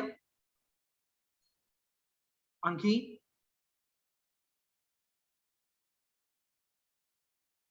Boundaries of the Goa, Kerala, Tamil Nadu. तुम्ही चेन्नई म्हटलं कोणत्या तिकडचं, कोलकाता सांगितलं. आता मला सांगा, जर का तुम्ही ही जी तुम्ही लोकेशन सांगितली, ही लोकेशन जर का आपण बघितली तर ही कुठं आहेत रे? अर्थवरती त्यांचं लोकेशन जे आहे ते कुठं आहे किंवा कशाच्या जवळ आहे रे? समुद्र सपाटी. आयदर ते लगेच समुद्राच्या जवळ आहेत किंवा समुद्र सपाटीच्या जवळ आहे, बरोबर की नाही. म्हणजे इथं काय व्हायला लागलं, समुद्र जवळ असल्यामुळे समजा हा कोकण असं आपण अजून करूया टाइम देईल, किंवा इकडे चेन्नई आहे असं आपण कोलकाता असं आपण अजून करूया टाइम देईल, किंवा मुंबई असं अजून करूया. म्हणजे इथं काय होतंय की जे काही हवेत जे काही बाष्पीभवन होणार आहे समुद्राच्या पाण्याचं, ते काय होतं तर डायरेक्टली ते वरती जायला पाहिजे, बरोबर आहे का. परंतु जर का तिथं विंड ब्लो नाही झाला, म्हणजे वारे जर का नाहीत वाहिले, तर काय होणार, ती जी पाण्याची वाफ जी आहे ती वरती न जाता ती जास्तीत जास्त हा रिजन ऑक्युपाय करत जाते आणि डेन्स होत जातो. काय होतो, हा रिजन पूर्णपणे डेन्स होतो इथला. म्हणजे काय, मॅक्सिमम मॉइश्चर कंटेंट तिथं राहायला सुरुवात होते. आणि त्याच्यामुळे आपण काय म्हणतो की वातावरण दमट आहे. दमट आहे म्हणजेच काय, तर तिथं पाण्यामधली जी हवेमधली जी आर्द्रता आहे, पाण्याची आर्द्रता आपण म्हणतो त्याला, वॉटर कंटेंट म्हणतो किंवा मॉइश्चर म्हणतो, ती मॉइश्चर कंटेंट तिथं आपली जास्त झालेली असते. म्हणजेच काय झालं, तर त्या रिजन मधला इव्हॅपोरेशन जास्त झाला. तेच जर का आपण तिथून पुढे कोकणकडून आपण पुण्याकडे आलो किंवा मुंबईकडून आपण पुण्याकडे आलो किंवा चेन्नईकडून समजा आपण वरती यायला लागलो किंवा गोवा किनारपट्टी असेल किंवा केरळ किनारपट्टी असेल, तिथून पुन्हा थोडंसं आपण आतमध्ये आलो, लँडकडे गेला, तर हळूहळू काय होतंय, हळूहळू मॉइश्चर कंटेंट जो आहे एअर मधला तो हळूहळू कमी होत जातो. त्याचबरोबर जर का आपण समुद्र सपाटीला थांबलेलो असेल आणि जर का वारा वाहत नसेल तर आपल्याला खूप दमट वाटतं. बऱ्याच वेळा आपण म्हणतो की आपल्याला तेवढी जेवढी पाहिजे ऑक्सिजन कंटेंट तेवढा आपल्याला ऑक्सिजन कंटेंट मिळत नाही, म्हणजे आपल्याला रेस्पिरेशनला आपल्याला बऱ्याच वेळा प्रॉब्लेम येतो, ब्रिथिंगला प्रॉब्लेम येतो. रेस्पिरेशन म्हणण्याऐवजी मी ब्रिथिंग म्हणेन, ब्रिथिंग हा शब्द बरोबर आहे. ब्रिथिंगला आपल्याला प्रॉब्लेम येतो कारण ऑक्सिजन कंटेंट तेवढं जास्त मिळत नाही आणि आपल्याला ती सवय नसते त्या वातावरणाची. आपण जर का असं कुठेतरी फिरायला गेलेलो असेल तर आपल्याला भरपूर वेळा अनुभव येतो. परंतु तिथं जर का नंतर ना वारा व्हायला लागला तर लगेच आपल्याला थोडस बरं वाटायला सुरुवात होते म्हणतो. म्हणजे काय की आपला जे ब्रिथिंगला जो प्रॉब्लेम होतो जातो, आपला प्रॉब्लेम बरोबर सडनली थोडासा रिलीज झाल्यासारखा वाटतो. आता ह्याच्या पाठीमागे रिझन आहे, म्हणजे काय की सुरुवातीला जास्त दमट वातावरण होतं आणि आता थोडंसं दमट वातावरण कमी झालं. तर दमट वातावरण कमी झालं कधी, तर ज्यावेळेस वारा व्हायला लागला त्यावेळेस दमट वातावरण कमी झालं. म्हणजेच काय झालं की जी काही पाण्याची वाफ झालेली होती इथं, ती पाण्याची वाफ काय झाली, वाहणाऱ्या वाऱ्यामुळे ती पाण्याची वाफ बरोबर त्या वाऱ्याने वाहून नेली पुढे. आणि ती वाहून नेल्यामुळे काय झालं, हा एरिया पूर्णपणे पुन्हा एक्सपोज झाला. म्हणजे इथं जे आपल्याला जास्त मॉइश्चर कंटेंट जो आढळत होता तो काय झाला, कमी झाला. आणि जर का हा जास्तीचा मॉइश्चर कंटेंट जर का असेल इथं, तर ऑब्व्हियसली जे होणारं इव्हॅपोरेशन होतं त्या इव्हॅपोरेशनचा रेट हा कमीच होणार आहे. कारण ऑलरेडी इथला जो एरिया वरचा जी एअर आहे ती सॅच्युरेटेड आहे. मग जर का ती एअर आपली सॅच्युरेटेड असेल तर पुन्हा त्याच्यामध्ये त्या बाष्पीभवन होऊन पाण्याची वाफ त्याच्यामध्ये अकोमोडेट होणारच नाहीये, ती तिथं थांबू शकणार नाहीये. मग काय करायला आपल्याला तिथली जी एअर आहे, दमट एअर आहे, तिच्यामध्ये मॉइश्चर जास्त ते आपल्याला तिथून रिमूव्ह करावं लागेल. मग काय करतोय आपण, तर नॅचरली तिथं काय झालं, वारा व्हायला लागला. वारा व्हायल्यामुळे काय झालं, की जी सॅच्युरेटेड जी एअर होती, जास्त दमट होती, ती निघून गेली आणि पुन्हा हा एरिया एक्सपोज झाला सन रेडिएशनला आणि पुन्हा काय होणार, इथून तुमचं जे इव्हॅपोरेशन आहे ते इव्हॅपोरेशन ऍक्सलरेट होणार, म्हणजे त्याचा इव्हॅपोरेशनचा रेट हा वाढणार. म्हणजेच काय झालं, in the sense of factors affecting the evaporation जर का आपण बघितलं, जर का तो एरिया पूर्णपणे प्रोटेक्टेड असेल, तिथं सहजासहजी वारे येत नसेल आणि जर का वारे व्हायला चान्सच नसेल, तर त्या ठिकाणी आपल्याला जास्तीत जास्त दमट वातावरण पाहायला मिळतं. म्हणजे तिथला जो रेट आहे इव्हॅपोरेशनचा तो स्टार्टिंगला जास्त असणार, परंतु after some time it gets reduces. परंतु जर का वारे व्हायला लागले तर काय होणार, कंपल्सरी तुमचा इव्हॅपोरेशनचा रेट हा कमी कमी होत जाणार. Same cases there for the evapotranspiration also, but up to the with an some of the less or the more effect we can say magnitude, त्याचा जो इफेक्ट आहे तो आपण कमी जास्त प्रमाणामध्ये म्हणतो. हे झालं इन शॉर्ट, म्हणजे इव्हॅपोरेशन म्हणजे काय आणि इव्हॅपोट्रान्सपिरेशन म्हणजे काय, त्याचे फॅक्टर्स अफेक्टिंग काय काय आहे. ओके, त्याचं मेजरमेंट वगैरे जे आहे, लायसीमीटर वगैरे आपण वापरतो, ते आपण नंतर ना पुढे बघणार डिटेलमध्ये डेफिनेशन वगैरे. नंतर पुढचा जो पार्ट येतो पहिल्या युनिट मधला तो म्हणजे इनफिल्ट्रेशन. इनफिल्ट्रेशन म्हणजे काय असतं रे, माहितीये का कोणाला?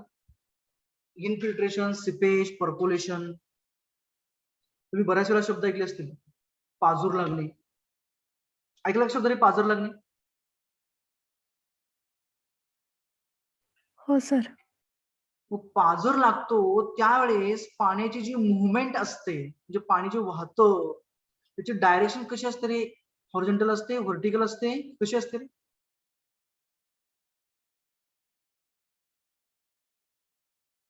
तर पावसाळ्यामध्ये बऱ्याच ठिकाणी बऱ्याचशा शेतांमध्ये पाझर लागलेला दिसतो आपल्याला, किंवा एखाद्या जर का डॅमच्या साईडला किंवा एखादं छोटस बॅरियर असतं किंवा एखादं ह्याच्यामध्ये फॉरेस्टमध्ये छोटस लेक किंवा पॉन्ड तयार केलेलं असतं.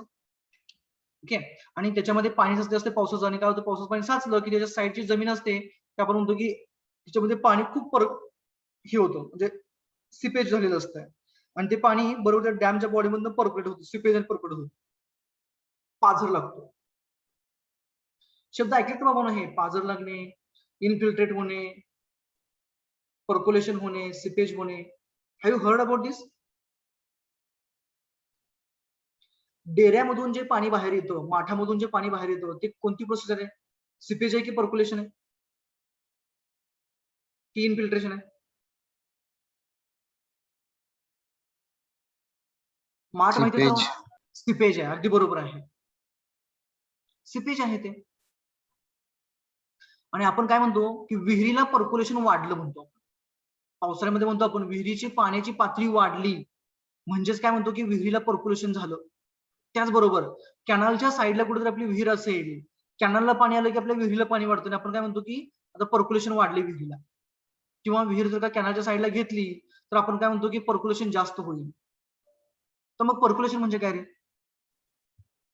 शब्द कळाला सर्वांना मला काय म्हणायचंय ते?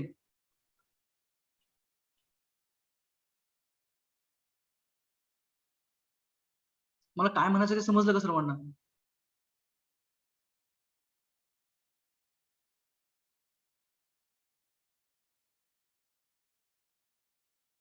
Yes sir. मग सांगता येईल का? जसं तुम्हाला सांगता येईल तसं सांगा.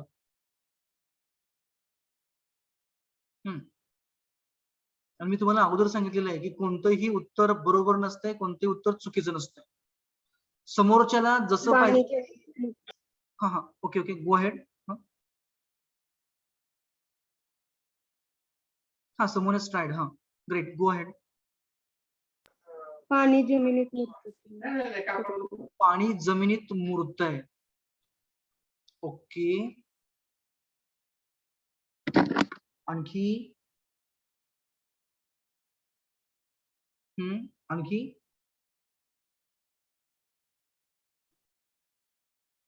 हा, एनीबडी एल्स दॅन दिस? पाणी जमिनीत मुरतंय म्हणजे काय होत आहे? आता एक आणखी तुम्हाला प्रॅक्टिकल एक्झाम्पल देतो. तर ज्यांनी शेतामध्ये इरिगेशन केलेलं आहे म्हणजे जमीन सॉरी पिकांना पाणी दिले त्यांना लगेच लक्षात येईल. किंवा आणखी तुम्हाला साधं उदाहरण देतो. काय करायचं, एका पॅन मध्ये पाणी घ्यायचं, एका भांड्यामध्ये किंवा चंचुपात्रामध्ये ग्लासमध्ये किंवा इतर कशामध्ये पाणी घ्यायचं आणि आपल्या काही नाही जर का नसेल कुंडीमध्ये आपण झाडं लावलेली असतात तर काय करायचं, पाणी घ्यायचं आणि त्या कुंडीमध्ये सरळ ओतून द्यायचं.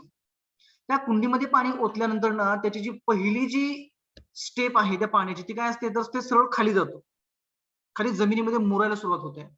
त्याची व्हर्टिकल डिस्प्लेसमेंट जी आहे पाण्याची सुरुवातीची तिला म्हणायचं इनफिल्ट्रेशन होणे. पहिली जी प्रोसेस आहे पाण्याची जमिनीवरती ओतल्यानंतर ना किंवा पाऊस पडल्यानंतर ना ते पाणी काय होतं, सुरुवातीला जमिनीमध्ये आतमध्ये जायला सुरुवात होते. ती जी पहिली प्रोसेस आहे जमिनीमध्ये आतमध्ये जाण्याची त्याला म्हणायचं इनफिल्ट्रेट होणे, आतमध्ये जाणे. इनफिल्ट्रेट कसं होतं की बऱ्याच वेळा लिमिटेड असतं, 10 ते जास्तीत जास्त 10 सेंटीमीटर पर्यंत मॅक्सिमम आम्ही टाकतो नको तिथपर्यंत नाही आपण ते पकडतो.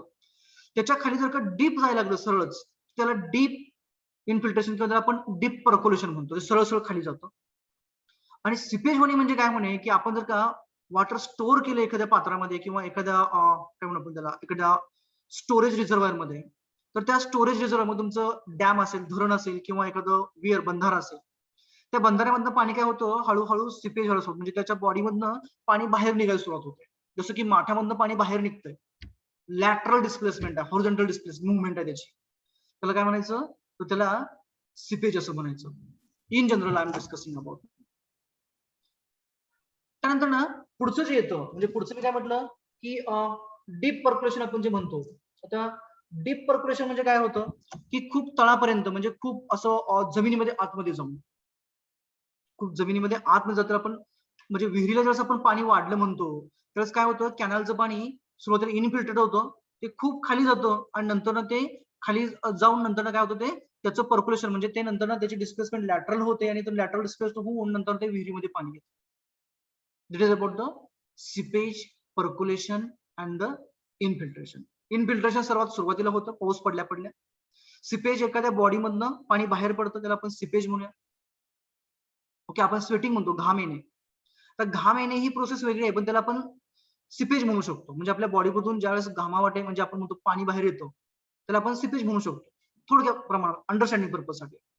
आणि पर्क्युलेशन जे आहे ते पर्क्युलेशन म्हणजे काय की पाणी खूप जमिनीमध्ये आतमध्ये जाणे, स्ट्रेट खाली जाणे आणि नंतर त्याची डिस्प्लेसमेंट हॉरिझॉन्टल होणे आणि नंतर कुठेतरी दुसऱ्या एखाद्या बोरवेल असेल, म्हणजे आपण म्हणतो की बोर पाडलेला असतो, त्यानंतर ना आपण विहीर पाडलेली असते त्या विहिरीमध्ये येणे, त्याला आपण काय म्हणतो, त्याला आपण पर्क्युलेशन असं म्हणतो. Okay, this is about general about the infiltration and the percolation seepage.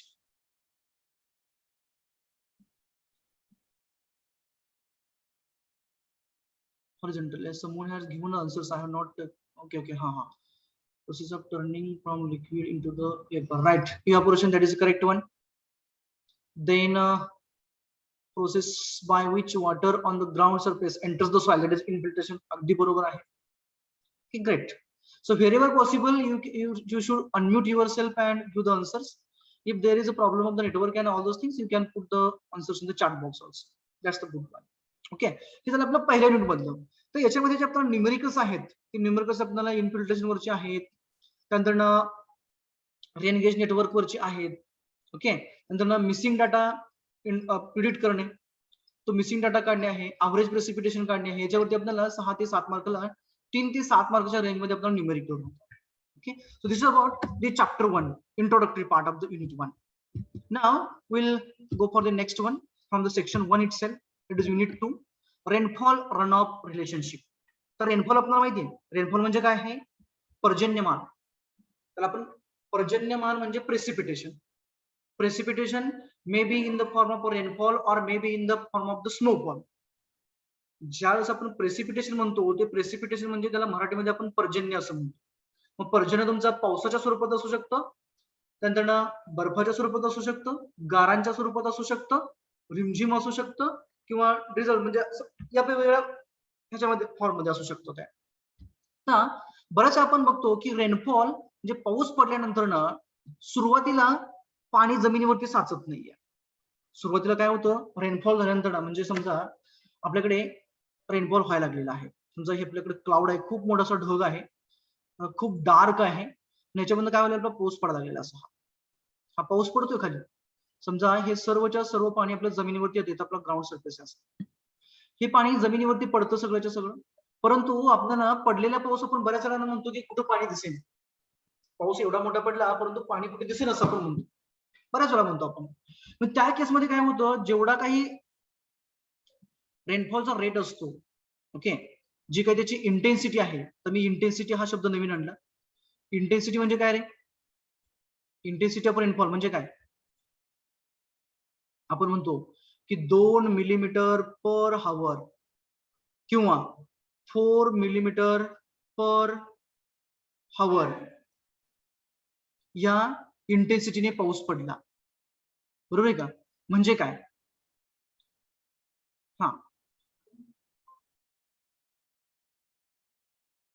someone has raised a hand. You want to say something?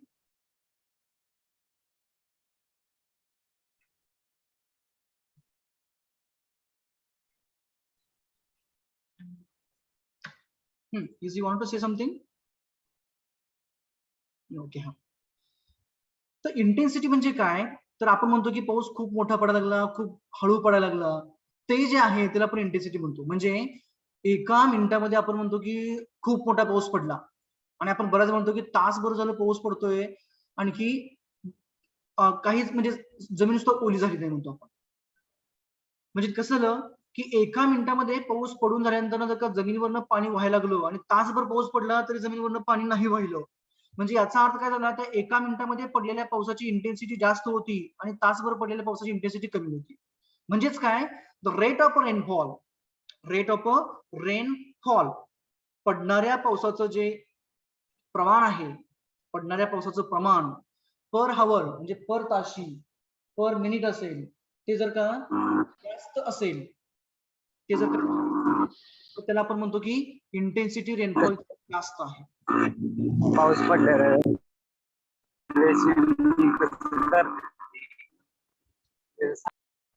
तुमचा आवाज क्लिअर येत नाही. Once again Uday, once again.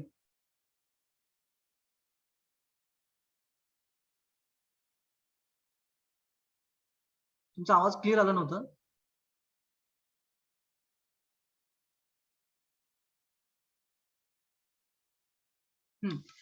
Can you once again?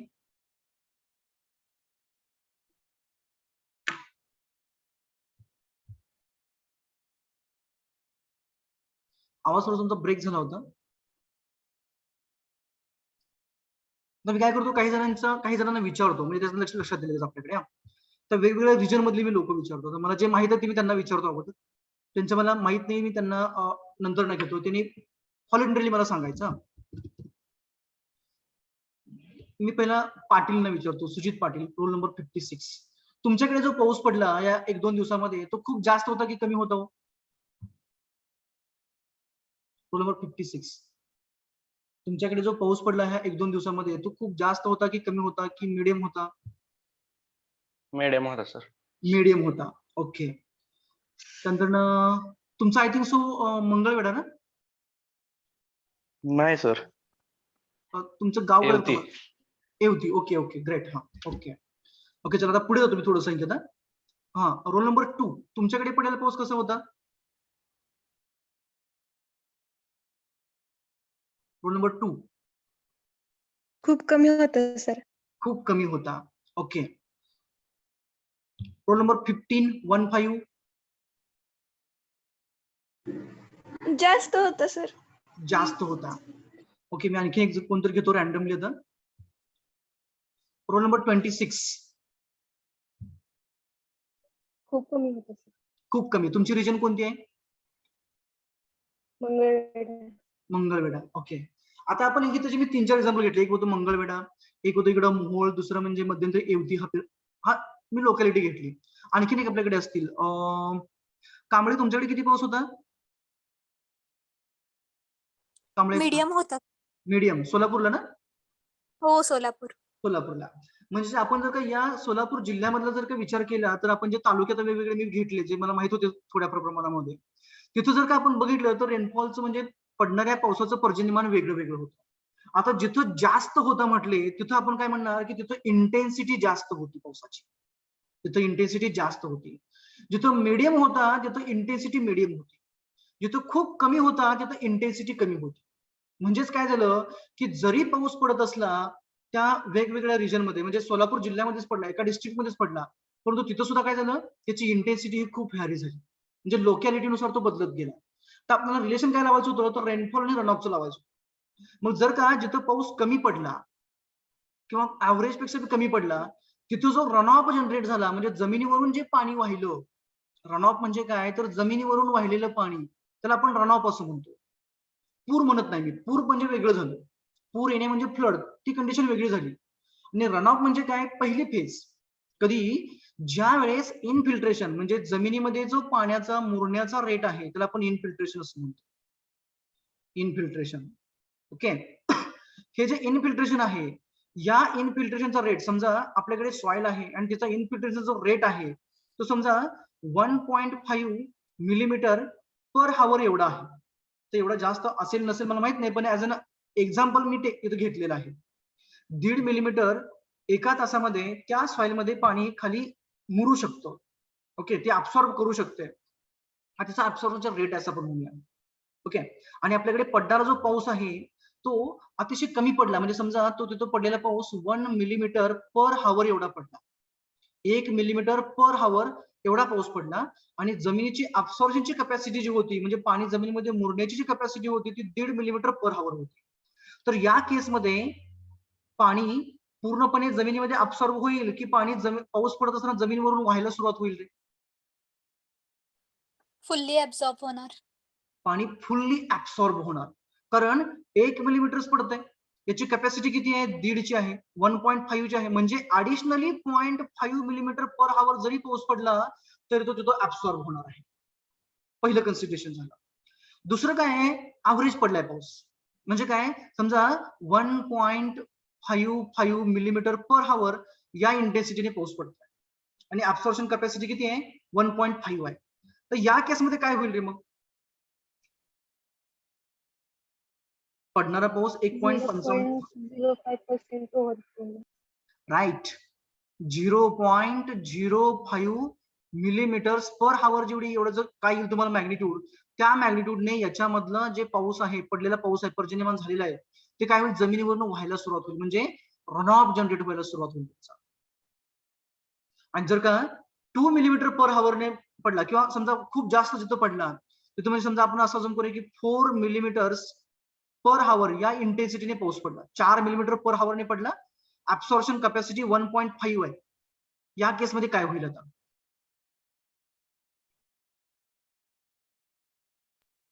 2.5 overflow. 2.5 run of असणार.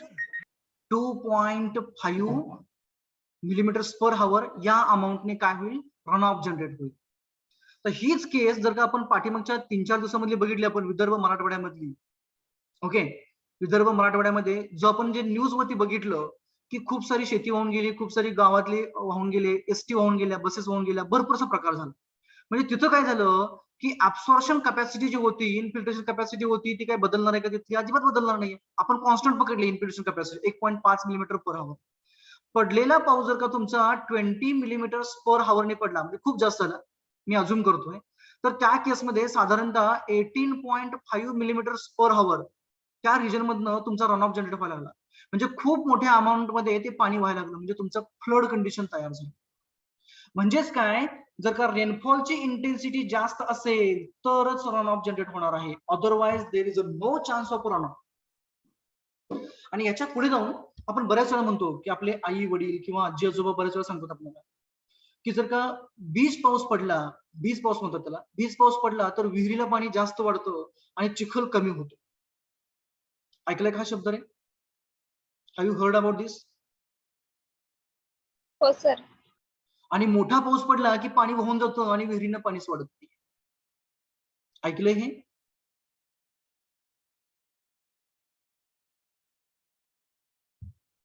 Have you heard about दिस? खूप मोठा पाऊस पडला की पाणी वाहून जातं, जमिनीमध्ये मुरत नाही, विहिरीला पाणी वाढत नाहीये. परंतु तो जर का लहान पाऊस पडला, जास्त वेळ पडला तर विहिरीला पाणी वाढतं, पाणी जमिनीवरती कुठंच दिसत नाहीये, अशी कंडिशन असते. म्हणजेच इथं काय होतं की ज्यावेळेस अमाऊंट कमी आहे, इंटेन्सिटी कमी आहे, त्यावेळेस त्या इंटेन्सिटी कमी असल्यामुळे जे काही पडणारं पर्जन्यमान होतं, जे पडणारा पाऊस होतो पूर्णपणे ऍब्सॉर्ब केला, फुल्ली ऍब्सॉर्प्शन झालं. ज्यावेळेस हाय इंटेन्सिटीचा रेनफॉल होता त्यावेळेस ऍब्सॉर्प्शन हे 1.5 आहे, त्याच्यापेक्षा जास्त होणार नाहीये. मग ऍडिशनल जे एक्स्ट्राचं वॉटर होतं ते काय झालं, वरून असं जमिनीवरून सरफेस वरून व्हायला सुरू झालं, नदी पहिल्यांदा ओढ्याला ओढत. सो म्हणजे इथं काय झालं की ज्या वेळेस जास्त पाऊस पडला त्यावेळेस ते पाणी जमिनीमध्ये ऍब्सॉर्ब न होता ते डायरेक्टली जमिनीवरून वाहून गेलं, तो म्हणजे आपला रन ऑफ झाला.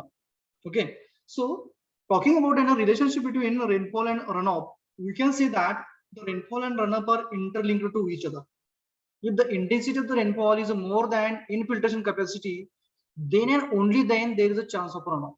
जर का पडणाऱ्या पावसाची इंटेन्सिटी जी आहे, पडणाऱ्या पावसाचं जे काय म्हणतो त्याला प्रमाण आहे, ते प्रमाण जर का जमिनीच्या पाणी ऍब्सॉर्प्शन करून घेण्याच्या कॅपॅसिटी पेक्षा जास्त असेल, म्हणजेच पडणारा पाऊस हा जमिनीमध्ये पाणी मुरण्याच्या प्रमाणापेक्षा जास्त असेल तरच ते पाणी जमिनीवरून वाहणार आहे, म्हणजे रन ऑफ होणार आहे. अदरवाईज रन ऑफ होणार नाहीये. पूर्णपणे पाणी जे राहतं ते काय होतं, जमिनीमध्ये ऍब्सॉर्ब केलं जातं. This is about an idea about the rainfall run off relationships. त्याच्यामध्ये काय काय आहे तर रन ऑफ मध्ये फॅक्टर्स अफेक्टिंग रन ऑफ आपण बघितलं की ज्या वेळेस इंटेन्सिटी जास्त होती इन्फिल्ट्रेशन कॅपॅसिटी पेक्षा, तेव्हाच रन ऑफ जनरेट झाला, हा एक फॅक्टर झाला. असे आणखी कोणकोणते पॅरामीटर असतील रे ते रन ऑफ वरती अफेक्ट करतील? What will be the other parameters those will affect on the runoff from the rainfall? असे आणखी कोणकोणते पॅरामीटर असतील की ते जे रनऑफ वरती अफेक्ट करतील पडणाऱ्या पावसापासून runoff? Go ahead. Slope of Type of ground. soil. One second, आणखी एकदा please. Slope of ground. Type. Slope, okay, हा आणखी कोणत्या साईड एक झालं स्लोप, हा आणखी Type of soil. Slope, type of soil, okay great, आणखी Storage condition. Storage conditions, okay, Nature of ground. Nature of the ground, great, अगदी बरोबर आहे. Catchment area. Temperature. Catchment area, okay, आणखी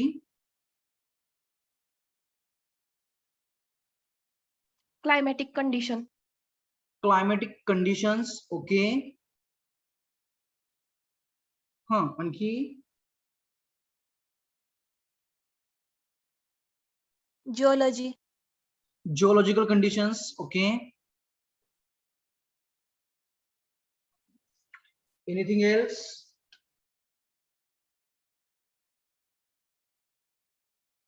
बोला बोला, आणखी आपल्याकडे असे भरपूर पॅरामीटर्स आहेत.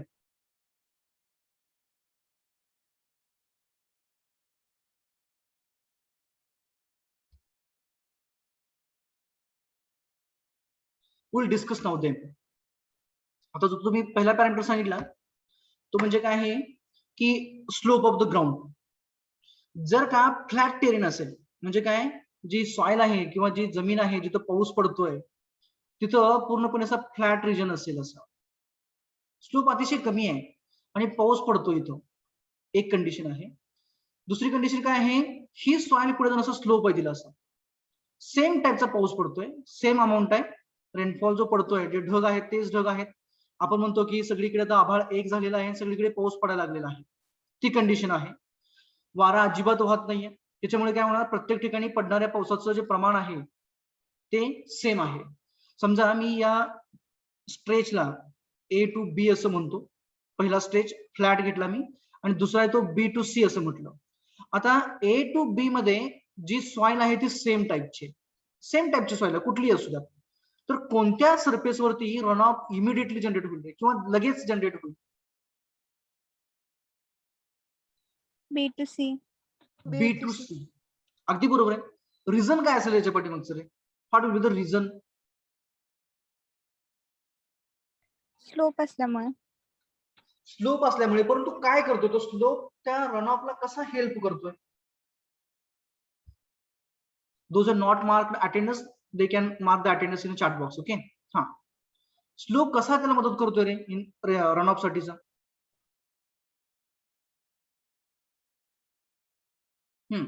How it is helping to the run off? तर जर का आपण हा स्लोपिंग ग्राउंड बघितली आणि हा फ्लॅट टेरेन बघितला, बरोबर आहे का, ह्या फ्लॅट टेरेन वरती पाऊस पडतो, समजा एवढं पाणी साचलेलं असं आपण अजून थोडा वेळ, आणि इकडे परंतु पाणी साचणारच नाहीये, कारण का बाय ग्रॅव्हिटी हे जे वॉटर आहे ते खाली वाहत जाणार. तसंच जमिनीमध्ये जे मुरलेलं पाणी आहे ते सुद्धा बाय ग्रॅव्हिटी सरळ खाली जाणार आहे. तर काय होईल, थोड्याफार प्रमाणामध्ये स्ट्रेट जाईलच, परंतु पुढे ह्या पाण्याला खाली जाण्यासाठी अपॉर्च्युनिटी टाइम कमी मिळणार आणि ते सडनली काय होणार, तर सडनली पुढच्या साईडला अलॉंग द स्लोप ते फ्लो व्हायला सुरू होणार. म्हणजे डायरेक्टली तुमचा रन ऑफ जो आहे तो रन ऑफ आपला स्लोपिंग ग्राउंड वरती जास्त असतो. एक पॅरामीटर झाला स्लोप ऑफ द ग्राउंड. दुसरा जो पॅरामीटर तुम्ही सांगितला तो टाईप ऑफ अ सॉइल. समजा इथं जी सॉइल आहे ती ब्लॅक कॉटन आहे, ब्लॅक सॉइल आहे, आणि इथं सँड आहे, सँडी सॉइल आहे. इथं कोणत्या सॉइल वरून त्याच रेनफॉल रेटला त्याच इंटेन्सिटीचा पाऊस पडतोय, रन ऑफ जनरेट होईल? B to C.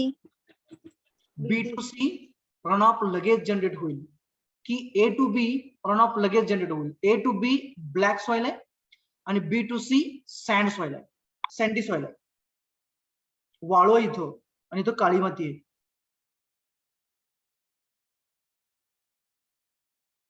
किंवा असं समजा की हा जो टेरेन आहे तो फ्लॅटच आहे, समजा ए ते बी आणि बी ते सी दोन्ही फ्लॅट आहे, फक्त सॉइलचा बदल आहे, इथं सँड आहे, इथं ब्लॅक सॉइल आहे. Now it will be easy. A to B. A to B लगेच जनरेट होईल, का बरं नाही? अगदी बरोबर आहे. That's a correct black one. Soil मध्ये त्याचे मॉलिक्युल्स म्हणजे जास्त अटॅच असतात आणि बी टू सी मध्ये सँड असल्यामुळे त्याचे मॉलिक्युल्स कमी असते, त्याच्यामुळे अगदी पाणी बरोबर. त्याच्यात धरण्याची क्षमता जास्त असते. अगदी बरोबर आहे. म्हणजे काय झालं, ब्लॅक सॉइल मध्ये जर का आपण डिस्ट्रीब्युशन बघितलं पार्टिकल्स तर क्लोज टू इच अदर असतात, ते क्लोज टू इच अदर झाले. म्हणजे काय, समजा ही तुमची ब्लॅक सॉइल आहे, हे पार्टिकल्स तिचे असणार, हे क्लोज असणार एकमेकांना असे. ओके. दुसरी सँड आहे, वाळू आहे, ही वाळूमध्ये असं असतं. तर वाळूमध्ये जर का सँड मध्ये आपण फरक बघितलं काय राहतं की हा जो गॅप आहे दोन पार्टिकल मधला त्याला आपण व्हाईट स्पेस म्हणतो, तो व्हाईट स्पेस हा याच्यामध्ये जास्त आहे, कोणामध्ये सँड मध्ये जास्त आहे, कशापेक्षा? ब्लॅक सॉइल पेक्षा. तर व्हाईट स्पेस जास्त असल्यामुळे काय झालं, जे पाणी पडणार आहे वरनं ते लगेच खाली मुरणार आहे, त्याला रेजिस्टन्स कमी मिळणार आहे, परंतु ते ब्लॅक सॉइल मध्ये तसं नाहीये. आणि दुसरी कॅरेक्टरिस्टिक आहे ब्लॅक सॉइलची, पाणी पडलं की स्वेल होतं, माती फुगते म्हणतो आपण, पार्टिकल फुगतात, स्वेल होतात, आणि स्वेल झाल्यामुळे काय होतं, तर दोन पार्टिकल मधला जो गॅप आहे तो लगेच पॅक होतो. फुगले ते स्वेल झाले एकमेकांना, लगेच ते पॅक होतात. त्याच्यामुळे काय होतं, तर त्याच्यामुळे जे होणारं जे इनफिल्ट्रेशन आहे ते इनफिल्ट्रेशन ब्लॅक सॉइल मधलं कमी राहतं आणि सँडी सॉइल मधलं इनफिल्ट्रेशन जे आहे ते इनफिल्ट्रेशन जास्त होतं. मग जर का सँडी सॉइल मध्ये इनफिल्ट्रेशन जास्त आहे म्हणजेच काय झालं, पडणारा पाऊस जास्तीत जास्त त्या सॉइल मध्ये असा ऍब्सॉर्ब होणार. तर ब्लॅक सॉइल मध्ये तो पडणारा जो पाऊस आहे तो लगेच पूर्णपणे ऍब्सॉर्ब नाही होणार आणि जे न ऍब्सॉर्ब झालेलं पाणी आहे ते काय होणार, लगेच आपलं रन ऑफच्या याच्यामध्ये फॉर्ममध्ये जमिनीवरून पाणी ते व्हायला सुरुवात होणार. आलं लक्षात? नेक्स्ट तुम्ही सांगितलं कॅचमेंट एरिया. कॅचमेंट म्हणजे काय असतं रे? What do mean by catchment? आपल्याला पुढे बघायचं कॅचमेंट, कॅचमेंट यील्ड. कॅचमेंट म्हणजे काय रे?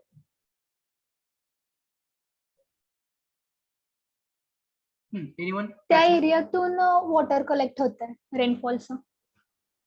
एरिया असा एरिया की ज्याच्यामधनं वॉटर रेनफॉलचं जे वॉटर आहे ते कलेक्ट होतं. ओके, बरोबर आहे. म्हणजे आपण म्हणतो की एखाद्या रिव्हरला जर का पूर आला, एखाद्या नदीला पूर आला, तर आपण काय म्हणतो की तिच्या कॅचमेंट एरियामध्ये खूप सारा पाऊस पडला. म्हणजे काय, समजा आपल्याकडे अशी रिव्हर आहे, suppose that will consider an example of Bhima. He Bhima river आहे. कुठे उगम पावते? भीमाशंकरला उगम पावते. त्या भीमाशंकर आणि हा नदीमध्ये नदीच्या ज्या या मेन नदीच्या म्हणजे भीमा नदीच्या ज्या उपनद्या आहेत, म्हणजे नीरा असेल, त्यानंतर वरती आपण जर का गेलो इकडं पुण्याकडल्या साईडला खूप सारे आहेत उपनद्यातील अशा ह्या. ओके, त्या उपनद्यांना पुन्हा खूप सारे ओढे आहेत, ते ओढे येऊन मिळतात. ओके, आणि त्या ओढ्यांचं पाणी लास्टला त्या नदीमध्ये येऊन बरोबर भीमा नदीला मिळतं. म्हणजे असा एरिया की त्या एरियामध्ये जे पडलेला पाऊस आहे किंवा जे पर्जन्यमान होतंय त्या सर्व एरियामधलं पाणी ऍट द लास्ट त्या नदीमध्ये येतंय आणि लास्टला नदीमधून एका आउटलेटला येतंय. तो एरिया म्हणजे कॅचमेंट एरिया झाला. म्हणजे भीमा नदीसाठी हा कॅचमेंट एरिया झाला. म्हणजे किती की त्या एरियामधनं तिथं ते बरोबर त्याला पाणी मिळतंय, त्या नदीमध्ये पाणी येतंय आणि नंतर आपण आउटलेटला म्हणजे बरोबर आउटसाईडला पाणी घेतोय. म्हणजे सोलापूरच्या पुढे जर आपण बघितलं तर तिथं 2 नद्यांचा संगम होतो, तिथपर्यंत आपण बघितलं तर तिथपर्यंत आपण असं म्हणू की तो त्याच्या वरचा जो टेरेन आहे, जिथून जिथून उपनद्या आहेत त्या उपनद्यांचा मिळणारं पाणी, तिचे ओढे, त्या ओढ्यांचं मिळणारं पाणी, तो एरिया हा सर्वच्या सर्व कंबाईंड एरिया ज्याच्यामधलं पाणी ऍट द लास्ट भीमा नदीमध्ये येतो, तो सगळा एरिया म्हणजे त्या भीमा नदीचा कॅचमेंट एरिया. आणि कॅचमेंट यील्ड म्हणजे काय, तर त्या कॅचमेंटच्या आउटलेटला म्हणजे त्या भीमा नदीमधनं त्याच्या आउटलेटला जे काही आपल्याला पाणी मिळतं, दर महिन्याला असेल, पर डे असेल, पर मंथ असेल किंवा पर हावर असेल, ते जे काही मिळणारं पाणी आहे त्याला आपण म्हणणार कॅचमेंट यील्ड. म्हणजे त्यांना कॅल्क्युलेट कसं करायचं ते त्याच्या वेगवेगळ्या स्टेप्स आपण बघणार आहे, मेथड्स त्याच्या बघणार आहे आपण. Okay, this is about the basic of the rainfall run of. मग त्याचे वेगवेगळे असे रिलेशनशिप डेव्हलप केले. म्हणजे की काय, बाबा रे 1.5 मिलीमीटर जर का पाऊस पडला कुठं त्या भीमा नदीच्या बेसिन मध्ये म्हणजे कॅचमेंट मध्ये, तर भीमा नदीच्या आउटलेटला येणारं जे काय पाणी असेल ते 1 क्युमेक असेल, 2 क्युमेक असेल, 3 क्युमेक असेल असं. म्हणजे काय केलं गेलं तर वेगवेगळे फंक्शनल रिलेशनशिप्स कोणाकोणामधले, रेनफॉल, रन ऑफ आणि इंटेन्सिटी असेल, रेनफॉलची इंटेन्सिटी असेल, इनफिल्ट्रेशन असेल, ह्या वेगवेगळ्या पॅरामीटरचं रिलेशनशिप डेव्हलप केलं गेलं. कशा पद्धतीने, पडलेला पाऊस मोजला, आउटलेटला येणारं पाणी मोजलं, रेनफॉल माहिती आपल्याला, रन ऑफ माहितीये. समजा रेनफॉल जो टोटल पडलेला जो रेनफॉल आहे तो समजा आपला 1000 मीटर क्यूब एवढं व्हॉल्यूम त्याच्यामुळे जनरेट व्हायला पाहिजे. म्हणजे समजा म्हणजे काय झालं की 100 मिलीमीटर किंवा 100 मीटर असं आपण अजून करूया. 100 मीटर पाऊस एवढा पडणार नाहीये, पण आपण अजून करूया. 100 मीटर पाऊस हा 100 स्क्वेअर मीटर एरियावरती पडला. 100 मीटर पाऊस हा 100 स्क्वेअर मीटर एरियावरती पडला. म्हणजेच 100 into 100 आय थिंक सो 10,000, बरोबर ना, की 1000? How much it is? 10,000. 10,000, बरोबर. म्हणजे काय झालं हे 10,000 10K म्हणतो मी, 10,000 मीटर क्यूब एवढं पाणी पडलं त्या एरियावर, बरोबर आहे. बाय कॅल्क्युलेशन पडलं आपण 100 मीटर स्क्वेअर एरियावरती 100 मीटर एवढा पाऊस पडला. म्हणजे साधारणतः स्क्वेअर मीटर मध्ये स्क्वेअर मीटर एवढं आलं, बरोबर. 100 मीटर स्क्वेअर एरिया म्हटलं आपण, म्हणजे 10,000 मीटर क्यूब एवढं पाणी पडलं आपण म्हणूया. आणि ते जर का आउटलेटला आपल्याला जे मिळालेलं पाणी आहे ते समजा 9K मीटर क्यूब एवढंच मिळालं, 9,000 मीटर क्यूब एवढंच पाणी मिळालं, म्हणजे 1,000 लॉस झाला. म्हणजेच रिलेशनशिप काय तयार होईल, तर run off R is equals to rainfall minus 1000 आपण म्हणू. बरोबर. रन ऑफ किती हे टोटल आपल्याला किती मिळायला पाहिजे होतं, तर टोटल आपल्याला 10,000 मिळायला पाहिजे होतं. मिळालंय किती 9, सॉरी तर प्लस करावं लागेल, प्लस लॉसेस, आपण याला काय म्हणणार, लॉस म्हणणार. Rainfall is equals to run off plus loss. अशा पद्धतीनं जी फंक्शनल रिलेशनशिप तयार केली गेली, दोन फंक्शनल रिलेशनशिप आपण त्याच्यामध्ये बघणार आहे. नंतर ना नेक्स्ट पार्ट जो येतो रेनफॉल रन ऑफ मधला तो म्हणजे हायड्रोग्राफ. त्याच्यामध्ये त्याचे वेगवेगळे घटक येतात. बेस फ्लोचं सेपरेशन, त्यानंतर ना युनिट हायड्रोग्राम, त्याची थिअरी आहे, अझम्पशन्स आहेत वेगवेगळे युनिट हायड्रोग्राफची, त्याची लिमिटेशन्स आहेत, त्याचं डेरिव्हेशन आहे, त्यानंतर ना ऍप्लिकेशन आहे युनिट हायड्रोग्राफचं, it is a use of unit hydrograph. आणि लास्टला येतो तो म्हणजे येस कर्व हायड्रोग्राफ, त्याला आपण समेशन कर्व असं म्हणतो. म्हणजे रन ऑफ कॅल्क्युलेट करण्यासाठी आपण जो हायड्रोग्राफचा वापर करतो आणि तो हायड्रोग्राफ आपल्याला इन डिटेल बघायचा आहे. त्याचबरोबर याच्यावरती एक्झाम्पल दोन पद्धतीची पडतात. एक म्हणजे रन ऑफ एस्टिमेट करणे, दुसरं म्हणजे जो हायड्रोग्राफ असतो त्या हायड्रोग्राफचे आपल्याला ऑर्डिनेट्स दिलेले असतात आणि त्याच ड्युरेशनचा किंवा सॉरी त्याच युनिट ड्युरेशनच्या वेगळ्या युनिट हायड्रोग्राफचे आपल्याला त्याचे ऑर्डिनेट्स काढायचे असतात किंवा वेगळ्या युनिट हायड्रोग्राफचे आपल्याला कोऑर्डिनेट्स काढायचे असतात. ते आपल्याला हायड्रोग्राफ आणि रन ऑफ रेनफॉल रिलेशनशिप मध्ये बघायचं आहे. This is about unit number 2. Third unit जे आहे आपलं ते म्हणजे स्ट्रीम गेजिंग. तर स्ट्रीम गेजिंग म्हणजे काय, ज्यावेळेस नदीमधून पाणी वाहतो त्यावेळेस त्याचे मोजायचे आपल्याला. We have to measure it and for that purpose the different methods are use for the stream gauging. जे नदीमधून जे वाहणारं पाणी आहे त्याचं जे मेजरमेंट आपण कॅरी आउट करतो, त्या मेजरमेंट कॅरी आउट करण्याच्या पद्धतींनाच आपण किंवा त्या पद्धतीने जे आपण पाणी मोजतो, वाहणारा फ्लो आपण मोजतो, त्याला आपण स्ट्रीम गेजिंग असं म्हणतो. जसं आपण ओपन चॅनल मध्ये बघितलं होतं, सरफेस फ्लोट आपण वापरले होते.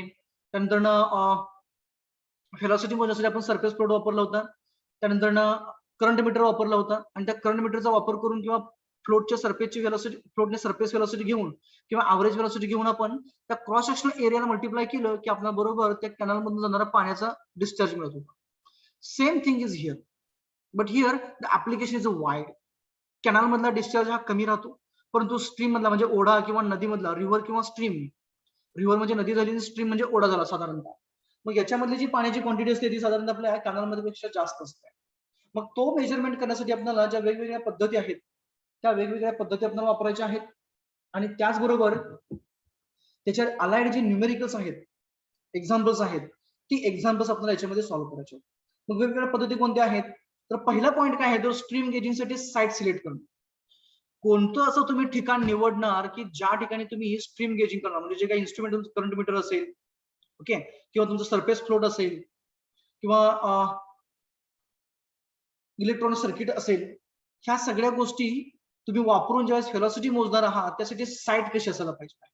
तर तिथं साईट ही साधारणतः स्ट्रेट जे राहते, जिथं आपण मेजरमेंट करतो ते सरळ असायला पाहिजे, स्ट्रेट असायला पाहिजे, त्याला बेंड किंवा कर्व नसायला पाहिजे आहेत. ह्या ज्या सर्व ज्या गोष्टी येतात त्या साईट सिलेक्शन मध्ये येतात. नंतर वेगवेगळ्या मेथड आहेत, जसं मी म्हटलं की एरिया व्हेलॉसिटी मेथड आहे. नंतर करंट मीटर ही त्याची सब झाली, म्हणजे व्हेलॉसिटी करंट मीटरने मोजली जाते. नंतर एरिया डायरेक्टली मेजर करून बरोबर त्याचा डिस्चार्ज काढला जातो. त्यानंतर स्लोप एरिया मेथड आहे, ओके, आणि आणखीन अदर टेक्निक जे आहेत ते आपण इन डिटेल बघणार आहे. आणि लास्टचा जो पार्ट येतो कुठला स्ट्रीम गेजिंग मधला, म्हणजे नदीमधलं पाणी मोजण्याचा, तो म्हणजे फ्लड्स. आता आपण पाठीमागे बघितलं, पाऊस बघितलं, पावसाचे वेगवेगळे प्रकार बघितले. नंतर पाऊस पडल्यानंतर आपण रन ऑफ बघितला, बरोबर, म्हणजे वाहणारं पाणी बघितलं. तर नेक्स्ट टर्म येते ती फ्लड आहे. फ्लड म्हणजे पूर म्हणतो आपण. मग पूर आला असं कधी म्हणायचं रे, when we used to say that there is a flood condition. सध्याला मराठवाडा, विदर्भ ह्या ठिकाणी आपण महाराष्ट्रामध्ये आणि गेल्या महिन्यामध्ये पश्चिम महाराष्ट्रामध्ये कोल्हापूर साईडला फ्लड कंडिशन होती.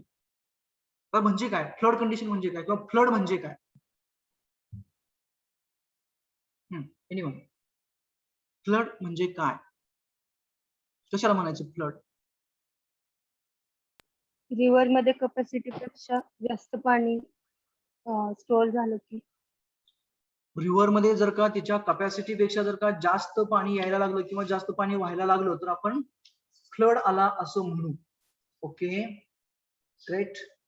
आणखी एनीबडी एल्स दॅन दिस?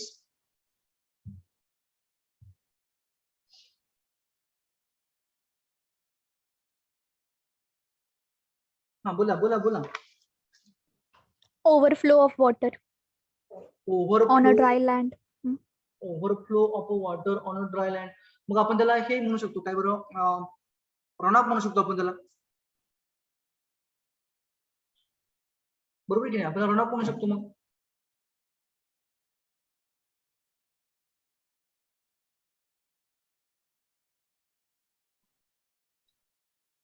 फ्लड, पूर म्हणजे काय? नदीमधील जर पाणी त्याचा प्रवाह सोडून जर लँड वरून वाहत असले. पाणी नदीमधून वाहत असताना जर का ते त्या नदीच्या कॅपॅसिटी पेक्षा जास्त झालं आणि जर का जमिनीवरनं व्हायला लागलं तर त्याला आपण पूर म्हणणार. ओके,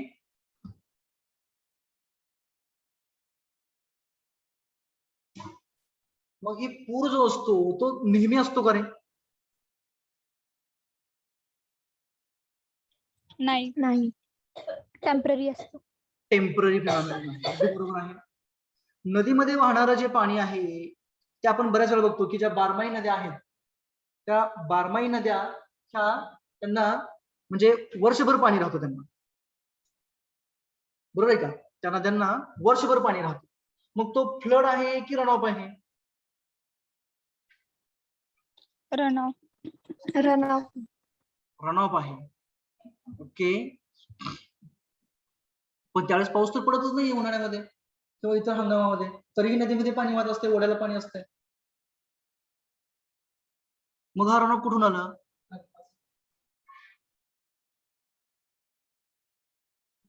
हा,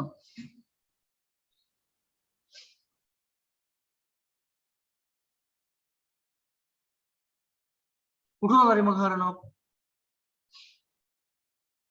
from the dam. From the dam. समजा त्या नदीवरती डॅम बांधलेलाच नाहीये. आपल्याकडे अशाही नद्या आहेत की ज्यांच्यावरती डॅम जरी बांधला असला तरी त्या बारमाही वाहतात. Ground water. Ground water. जे काही पाणी जमिनीमध्ये मुरलेलं होतं पाऊस पडत असताना इनफिल्ट्रेट झालं ते पाणी नंतर ना काय होतं, झरा आपण म्हणतो, झऱ्यामार्फत काय होतं, पाणी पुन्हा त्या डोंगरामध्ये मुरलेलं बाहेर पडतं. मग ते झऱ्यामधनं पाणी कधी बाहेर येतं तर त्याला काही वेळ लागतो पाऊस पडल्यानंतर. तो सर्टेन टाइम पिरियड पास झाल्यानंतर ना तोपर्यंत पाऊस संपलेला असतो, पूर्णपणे पाऊस बंद झालेला असतो. साधारणतः 1 दिवस, 2 दिवस, 4 दिवस, काही ठिकाणी एका महिन्याने पाऊस पडून झाल्यानंतर पुन्हा त्या डोंगरामधून पाणी पाझरायला सुरू बाहेर येतं, म्हणजे त्या झऱ्यातून पाणी बाहेर येतं आणि ते पाणी नंतर तिथल्या ओढ्याला आणि ओढ्यातलं पाणी नंतर नदीला मिळतं.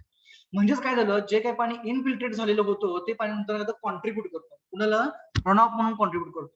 ओके, तो आपण त्याला बेस फ्लो असं म्हणतो. बेस फ्लो म्हणजे काय, जमिनीच्या खालून जो फ्लो झाला होता परंतु तो नंतर ना बरोबर ग्राउंड वरती येऊन त्या नदीला जॉईन केलं, तो म्हणजे आपला काय झाला नंतरचा आपला हा जो फ्लो आहे तो आपला रनऑफ झाला. मग फ्लड हा इव्हेंट कसा आहे, म्हणजे रनऑफ हा इव्हेंट आपला थ्रूआउट द इयर असू शकतोय, परंतु फ्लड हा इव्हेंट आपल्याकडे थ्रूआउट द इयर नाहीये. म्हणजे काय, abrupt rise in a water level. आपण काय म्हणू त्याला, abrupt rise in a water level in the rivers or the streams due to the heavy rainfall. म्हणजे अतिशय जास्त पाऊस पडल्यामुळे सडनली म्हणजे अचानकपणे नदीमध्ये किंवा ओढ्यामध्ये पाण्याची पातळी वाढणे, त्याला आपण काय म्हणतो, त्याला आपण फ्लड असं म्हणतो.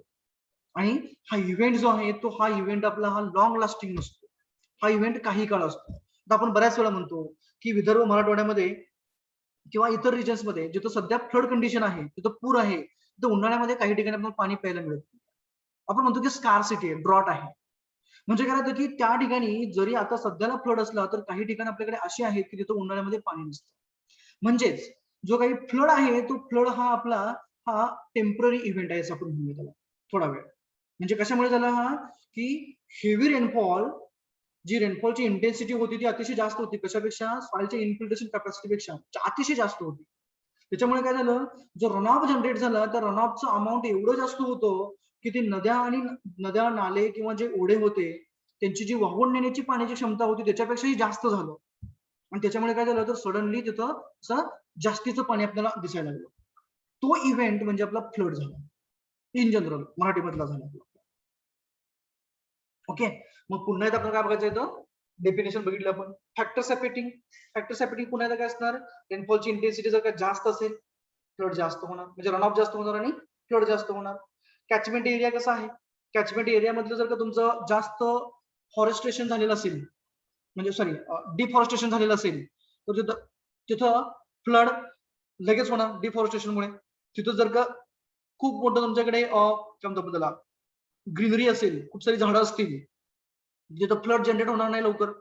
पाणी काय होणार पाण्याला वाहताना अडथळे तयार होणार त्याच्यामुळे आउटलेटला पाणी येण्या अगोदर ते जमिनीमध्ये जास्त मुरणार.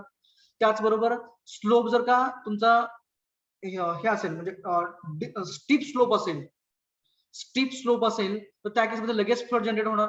जर का तो स्लोप तुमचा फ्लॅट असेल तर तुमचा जो तयार होणारा जो फ्लड आहे त्या फ्लडची जी जनरेशन आहे ते फ्लडचं जनरेशन हळूहळू होणार. हे वेगवेगळे जे पॅरामीटर आहेत त्याचबरोबर तुमचं ह्याचा शेप राहतो कुणाचा कॅचमेंट एरियाचा शेप आहे. त्यानंतर मुवमेंट ऑफ द रेनफॉल आहे जे वाऱ्याबरोबर जो पाऊस मूव्ह होत असतो म्हणजे पुढे जात असतो त्याची डायरेक्शन आहे. त्याची डायरेक्शन जर का कॅचमेंटच्या आउटलेटच्या साईडला असेल तर आउटलेटकडे लगेच फ्लड येतो. ते जर का उलट्या दिशेने पाऊस पुढे जात असेल तर त्या केसमध्ये पाऊस उलट्या दिशेने असेल तर आपल्याकडे फ्लड उशिरा येतो. असे हे वेगवेगळे घटक आहेत त्याच्यावरती अफेक्ट करणारे.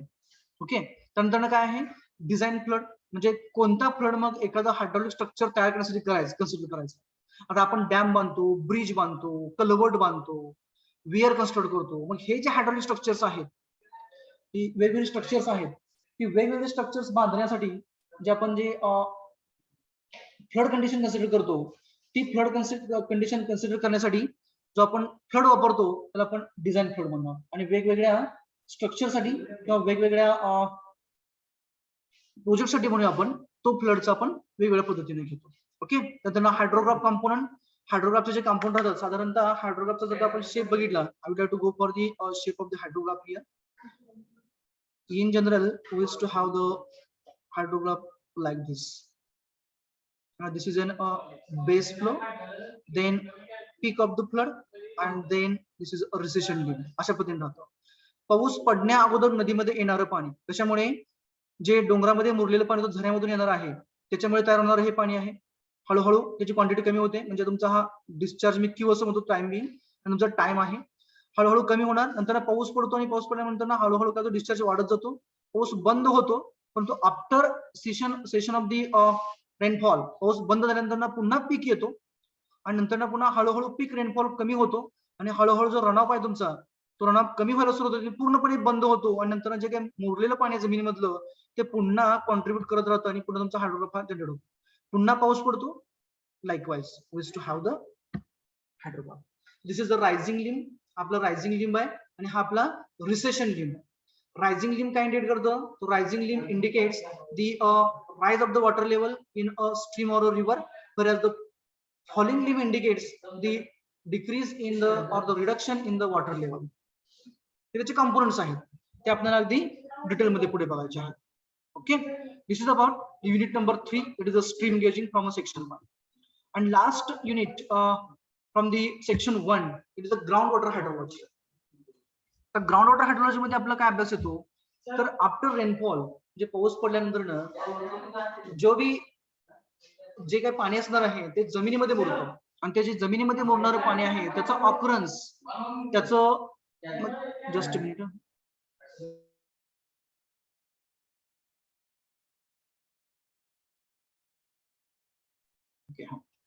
जे काही पाऊस पडल्यानंतर जे पाणी जमिनीमध्ये मुरलेलं आहे ते पाणी आपण नंतर बऱ्याच वेळा एक्सप्लोर करतो म्हणजे बाहेर घेतो. ते एक्सप्लोर करण्यासाठी आपल्याला सुरुवातीला काय करावं लागतं की पाणी कुठं आहे ते बघावं लागतं. आपण बऱ्याच वेळा म्हणतो की जमिनीमधलं पाणी आपण एक्सप्लोर केलं म्हणजे कशाने विहिरीने केलं असेल बोरवेल असेल ओके डगआउट वेल असेल किंवा ओपन वेल असेल कशी असते या पद्धतीने आपण पाणी एक्सप्लोर करतो. मग ते पाणी जमिनीमध्ये जो त्याचा ऑकरन्स आहे जमिनीमध्ये ऑकरन्स आहे आणि ते नंतर आपण पुढे काय करतोय त्याला जमिनीवरती आणतो. ते पाण्याचा ऑकरन्स कुठला जमिनीमधला त्याचं डिस्ट्रीब्युशन वेगवेगळ्या एलिमेंट्स मध्ये, वेगवेगळ्या भागामध्ये. आपण बऱ्याच वेळा म्हणतो की बोरला किंवा विहिरीला सुरुवातीला खूप पाणी लागतं, नंतर पुन्हा ते कोरडं पडतं. म्हणजे तिथं जे पाणी आहे, जे जमिनीमध्ये जे अक्विफर आहे, जी कॅव्हिटी आहे, त्या कॅव्हिटी ज्या असतात त्या कॅव्हिटी वेगवेगळ्या पद्धतीच्या असतात, त्यांना आपण अक्विफर्स म्हणतो. त्या अक्विफरचे वेगवेगळे टाईप आहेत. पर्चेड अक्विफर असेल, ओके, किंवा आणखी कोणत्या पद्धतीचं अक्विफर असेल, तुमचा इम्परवियस लेअर दोन्ही साईडला असणारा, अपला आणि डाऊनला, किंवा बऱ्याच ठिकाणी काय असतं की इम्परवियस लेअर हे फक्त डाऊन साईडला असतं. मग हे जे वेगवेगळे अक्विफरचे टाईप आहेत, त्या अक्विफर मध्ये म्हणजे त्या कॅव्हिटी मध्ये पाणी स्टोअर होतो आणि त्या कॅव्हिटी मधून पाणी नंतर आपल्याला बाहेर एक्सप्लोर करावं लागतं. मग हे सर्व त्याचा ऑकरन्स म्हणजे पाणी जमिनीमध्ये आढळणं आणि त्यानंतर जमिनीमधून बाहेर करणं, एक्सप्लोर करणं, हे सर्वच्या सर्व आपल्याला ग्राउंड वॉटर हायड्रोलॉजी मध्ये येतं. म्हणजे जमिनीमध्ये पाणी आहे, आता हायड्रोलॉजी आहे म्हणजे वॉटर सायन्स आहे, पण कुठलं? ग्राउंड मधलं, जमिनीमधलं. ते कुठे आढळतं आपल्याला?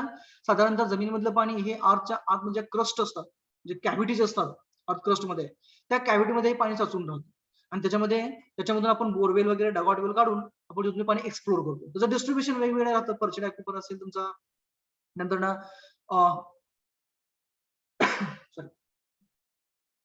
कन्फाइंड अक्विफर असेल किंवा अनकन्फाइंड अक्विफर असेल. कन्फाइंडला काय राहतं? दोन्ही साईडने टॉप लेअर आणि बॉटम लेअर दोन्ही हार्ड असतात, इम्परवियस असतात. आणि तुमचा जो अनकन्फाइंड अक्विफर असतो त्याला टॉपचा लेअर आपला रिकामा असतो, म्हणजे त्याला इम्परवियस लेअर नसतं आणि बॉटम लेअरला इम्परवियस लेअर असतं. म्हणजे बऱ्याच वेळा आपण म्हणतो की पावसाळ्यामध्ये विहिरीचं पाणी जमिनीच्या वरती व्हायला, म्हणजे काय राहतं? साधारणतः अशी कंडिशन असते आपली. This is our well we use to have and this is an ground level. साधारणतः अशी जमिनीची लेवल असते की ग्राउंड सरफेस आहे आपला, आणि विहिरीमधलं पाणी पावसाळ्यामध्ये बाहेर व्हायला सुरुवात होते. म्हणजे काय होतं की इथं जो अक्विफर असतो ज्याच्यामधनं या विहिरीला पाणी येतं, समजा आपण म्हणूया की या साईडला आहे तुमची ग्राउंड लेवल अशी इकडं आणि इकडे ग्राउंड लेवल एलिव्हेशन आहे. इथं जो खालचा सरफेस असतो तो हार्ड असतो, हा सरफेस तुमचा हार्ड असतो, आणि टॉप सरफेस हा तुमचा लूज मुरुम किंवा त्याला इम्परवियस लेअर नसते असं मला म्हणायचं आहे. इम्परवियस लेअर नाही. मग काय होतं? पावसाळ्यामध्ये खूप सारा पाऊस पडल्यामुळे या रिजन मध्ये ही जी वॉटर लेवल आहे ते पूर्णपणे इथपर्यंत येतं. वॉटर टेबल जो म्हणतो आपण, ग्राउंड वॉटर टेबल, हा वरती शिफ्ट होतो. सुरुवातीला कुठं होता? समजा इथपर्यंत होता तो ग्राउंड वॉटर टेबल, उन्हाळ्यामधला इथपर्यंत गेला, विहिरीचं पाणी पूर्णपणे आटलेलं होतं, विहिरीत पाणी नव्हतं. पण काय त्याला पाऊस पडल्यामुळे जमिनीमधली वॉटर लेवल वाढली, तिथे कुठेतरी कॅव्हिटी तुमची वॉटर लेवलची अर्थ मधली, आणि त्याच्यामधलं पाणी ही विहिरीमध्ये असं इथे येत होतं, या कॅव्हिटी मधून तो झऱ्यामार्फत येत होतं. पाऊस जास्त झाल्यामुळे काय झालं की कॅव्हिटी पूर्णपणे भरली, त्याचबरोबर हे पाण्याची जी लेवल आहे, वॉटर लेवल जी आहे, ती वॉटर लेवल आपली काय झाली? हळूहळू वाढायला लागली, आणि ही वॉटर लेवल वाढल्यामुळे इथपर्यंत आली. मग काय झालं की वॉटर लेवल इथपर्यंत वाढली आपली, अशी ही ग्राउंड वॉटर लेवल आहे, आणि आपला जो विहिरीचा जो टॉप सरफेस आहे तो काय झाला? ग्राउंड वॉटर लेवलच्या खाली गेला. म्हणजे काय झालं? अल्टिमेटली ग्राउंड वॉटर टेबल हा अबाव दी ग्राउंड सरफेस झाला, त्याच्यामुळे पाणी आपलं जमिनीमधून व्हायला, ते विहिरीमधून बाहेर व्हायला. असं कधी होतं? तर ज्या वेळेस आपल्या विहिरीचा टॉप सरफेस जो आहे तो जर का अनकन्फाइंड असेल, म्हणजे विहीर आपली जर का अनकन्फाइंड याच्यामध्ये असेल, तर आपण तिला अशा पद्धतीने होऊ शकतो आपण असं म्हणतो. That is a consideration. मग त्यामध्ये आणखी काय काय येतं? तर ज्या वेळेस हे पाणी जे आहे अर्थ क्रस्ट मधलं त्या कॅव्हिटी मधनं ज्यावेळेस झऱ्यामार्फत विहिरीमध्ये येतं, तर त्याची जी होणारी जी मुवमेंट आहे ती बाय डार्सीज लॉ गव्हर्न केली जाते. Darcy's law may be you are knowing, माहिती का रे Darcy's law? Hydraulic conductivity K वगैरे, hydraulic conductivity, Darcy's law, dy by dx असतं किंवा dy by dh by dl असतं, q is equal to minus k into minus dh by dl. Okay, let it be, आपण discuss करू त्याला, काय हरकत नाही आहे. नंतर आणखी पॅरामीटर कुठले कुठले राहतात? Permeability, safe yield of the basin किंवा safe yield of that catchment, किंवा ते विहिरीच असेल, इथं आपण विहीर काढली तर त्या विहिरीचं सेफ यील्ड म्हणजे काय? तर विहिरीमधून पाणी वरती घेत असताना जी काही क्वांटिटी आपण बाहेर घेतोय तेवढीच क्वांटिटी जर का त्या विहिरीमध्ये येत असेल, म्हणजेच वॉटर लेवल जेवढी आहे तेवढीच राहते आणि आपण पाणी वरती घेतोय, तर आपण सेफ यील्ड म्हणणार. Without any drawdown. ड्रॉडाऊन म्हणजे काय? की वॉटर लेवल खाली जाणे. म्हणजे काय?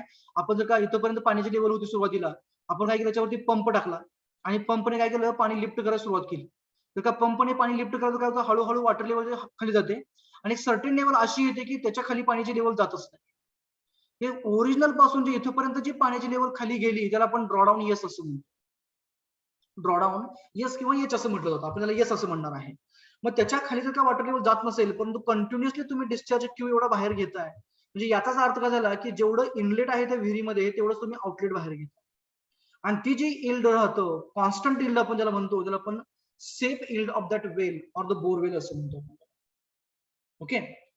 देन नंतर ना वेल इरिगेशन आहे, ट्यूबवेल्स आहेत, ओपन वेल्स आहेत, डिझाईन कन्सिडरेशन आहे. हा सर्व जो पार्ट आहे आपल्याला, हा सर्वच्या सर्व पार्ट आपला ग्राउंड वॉटर हायड्रोलॉजी मध्ये.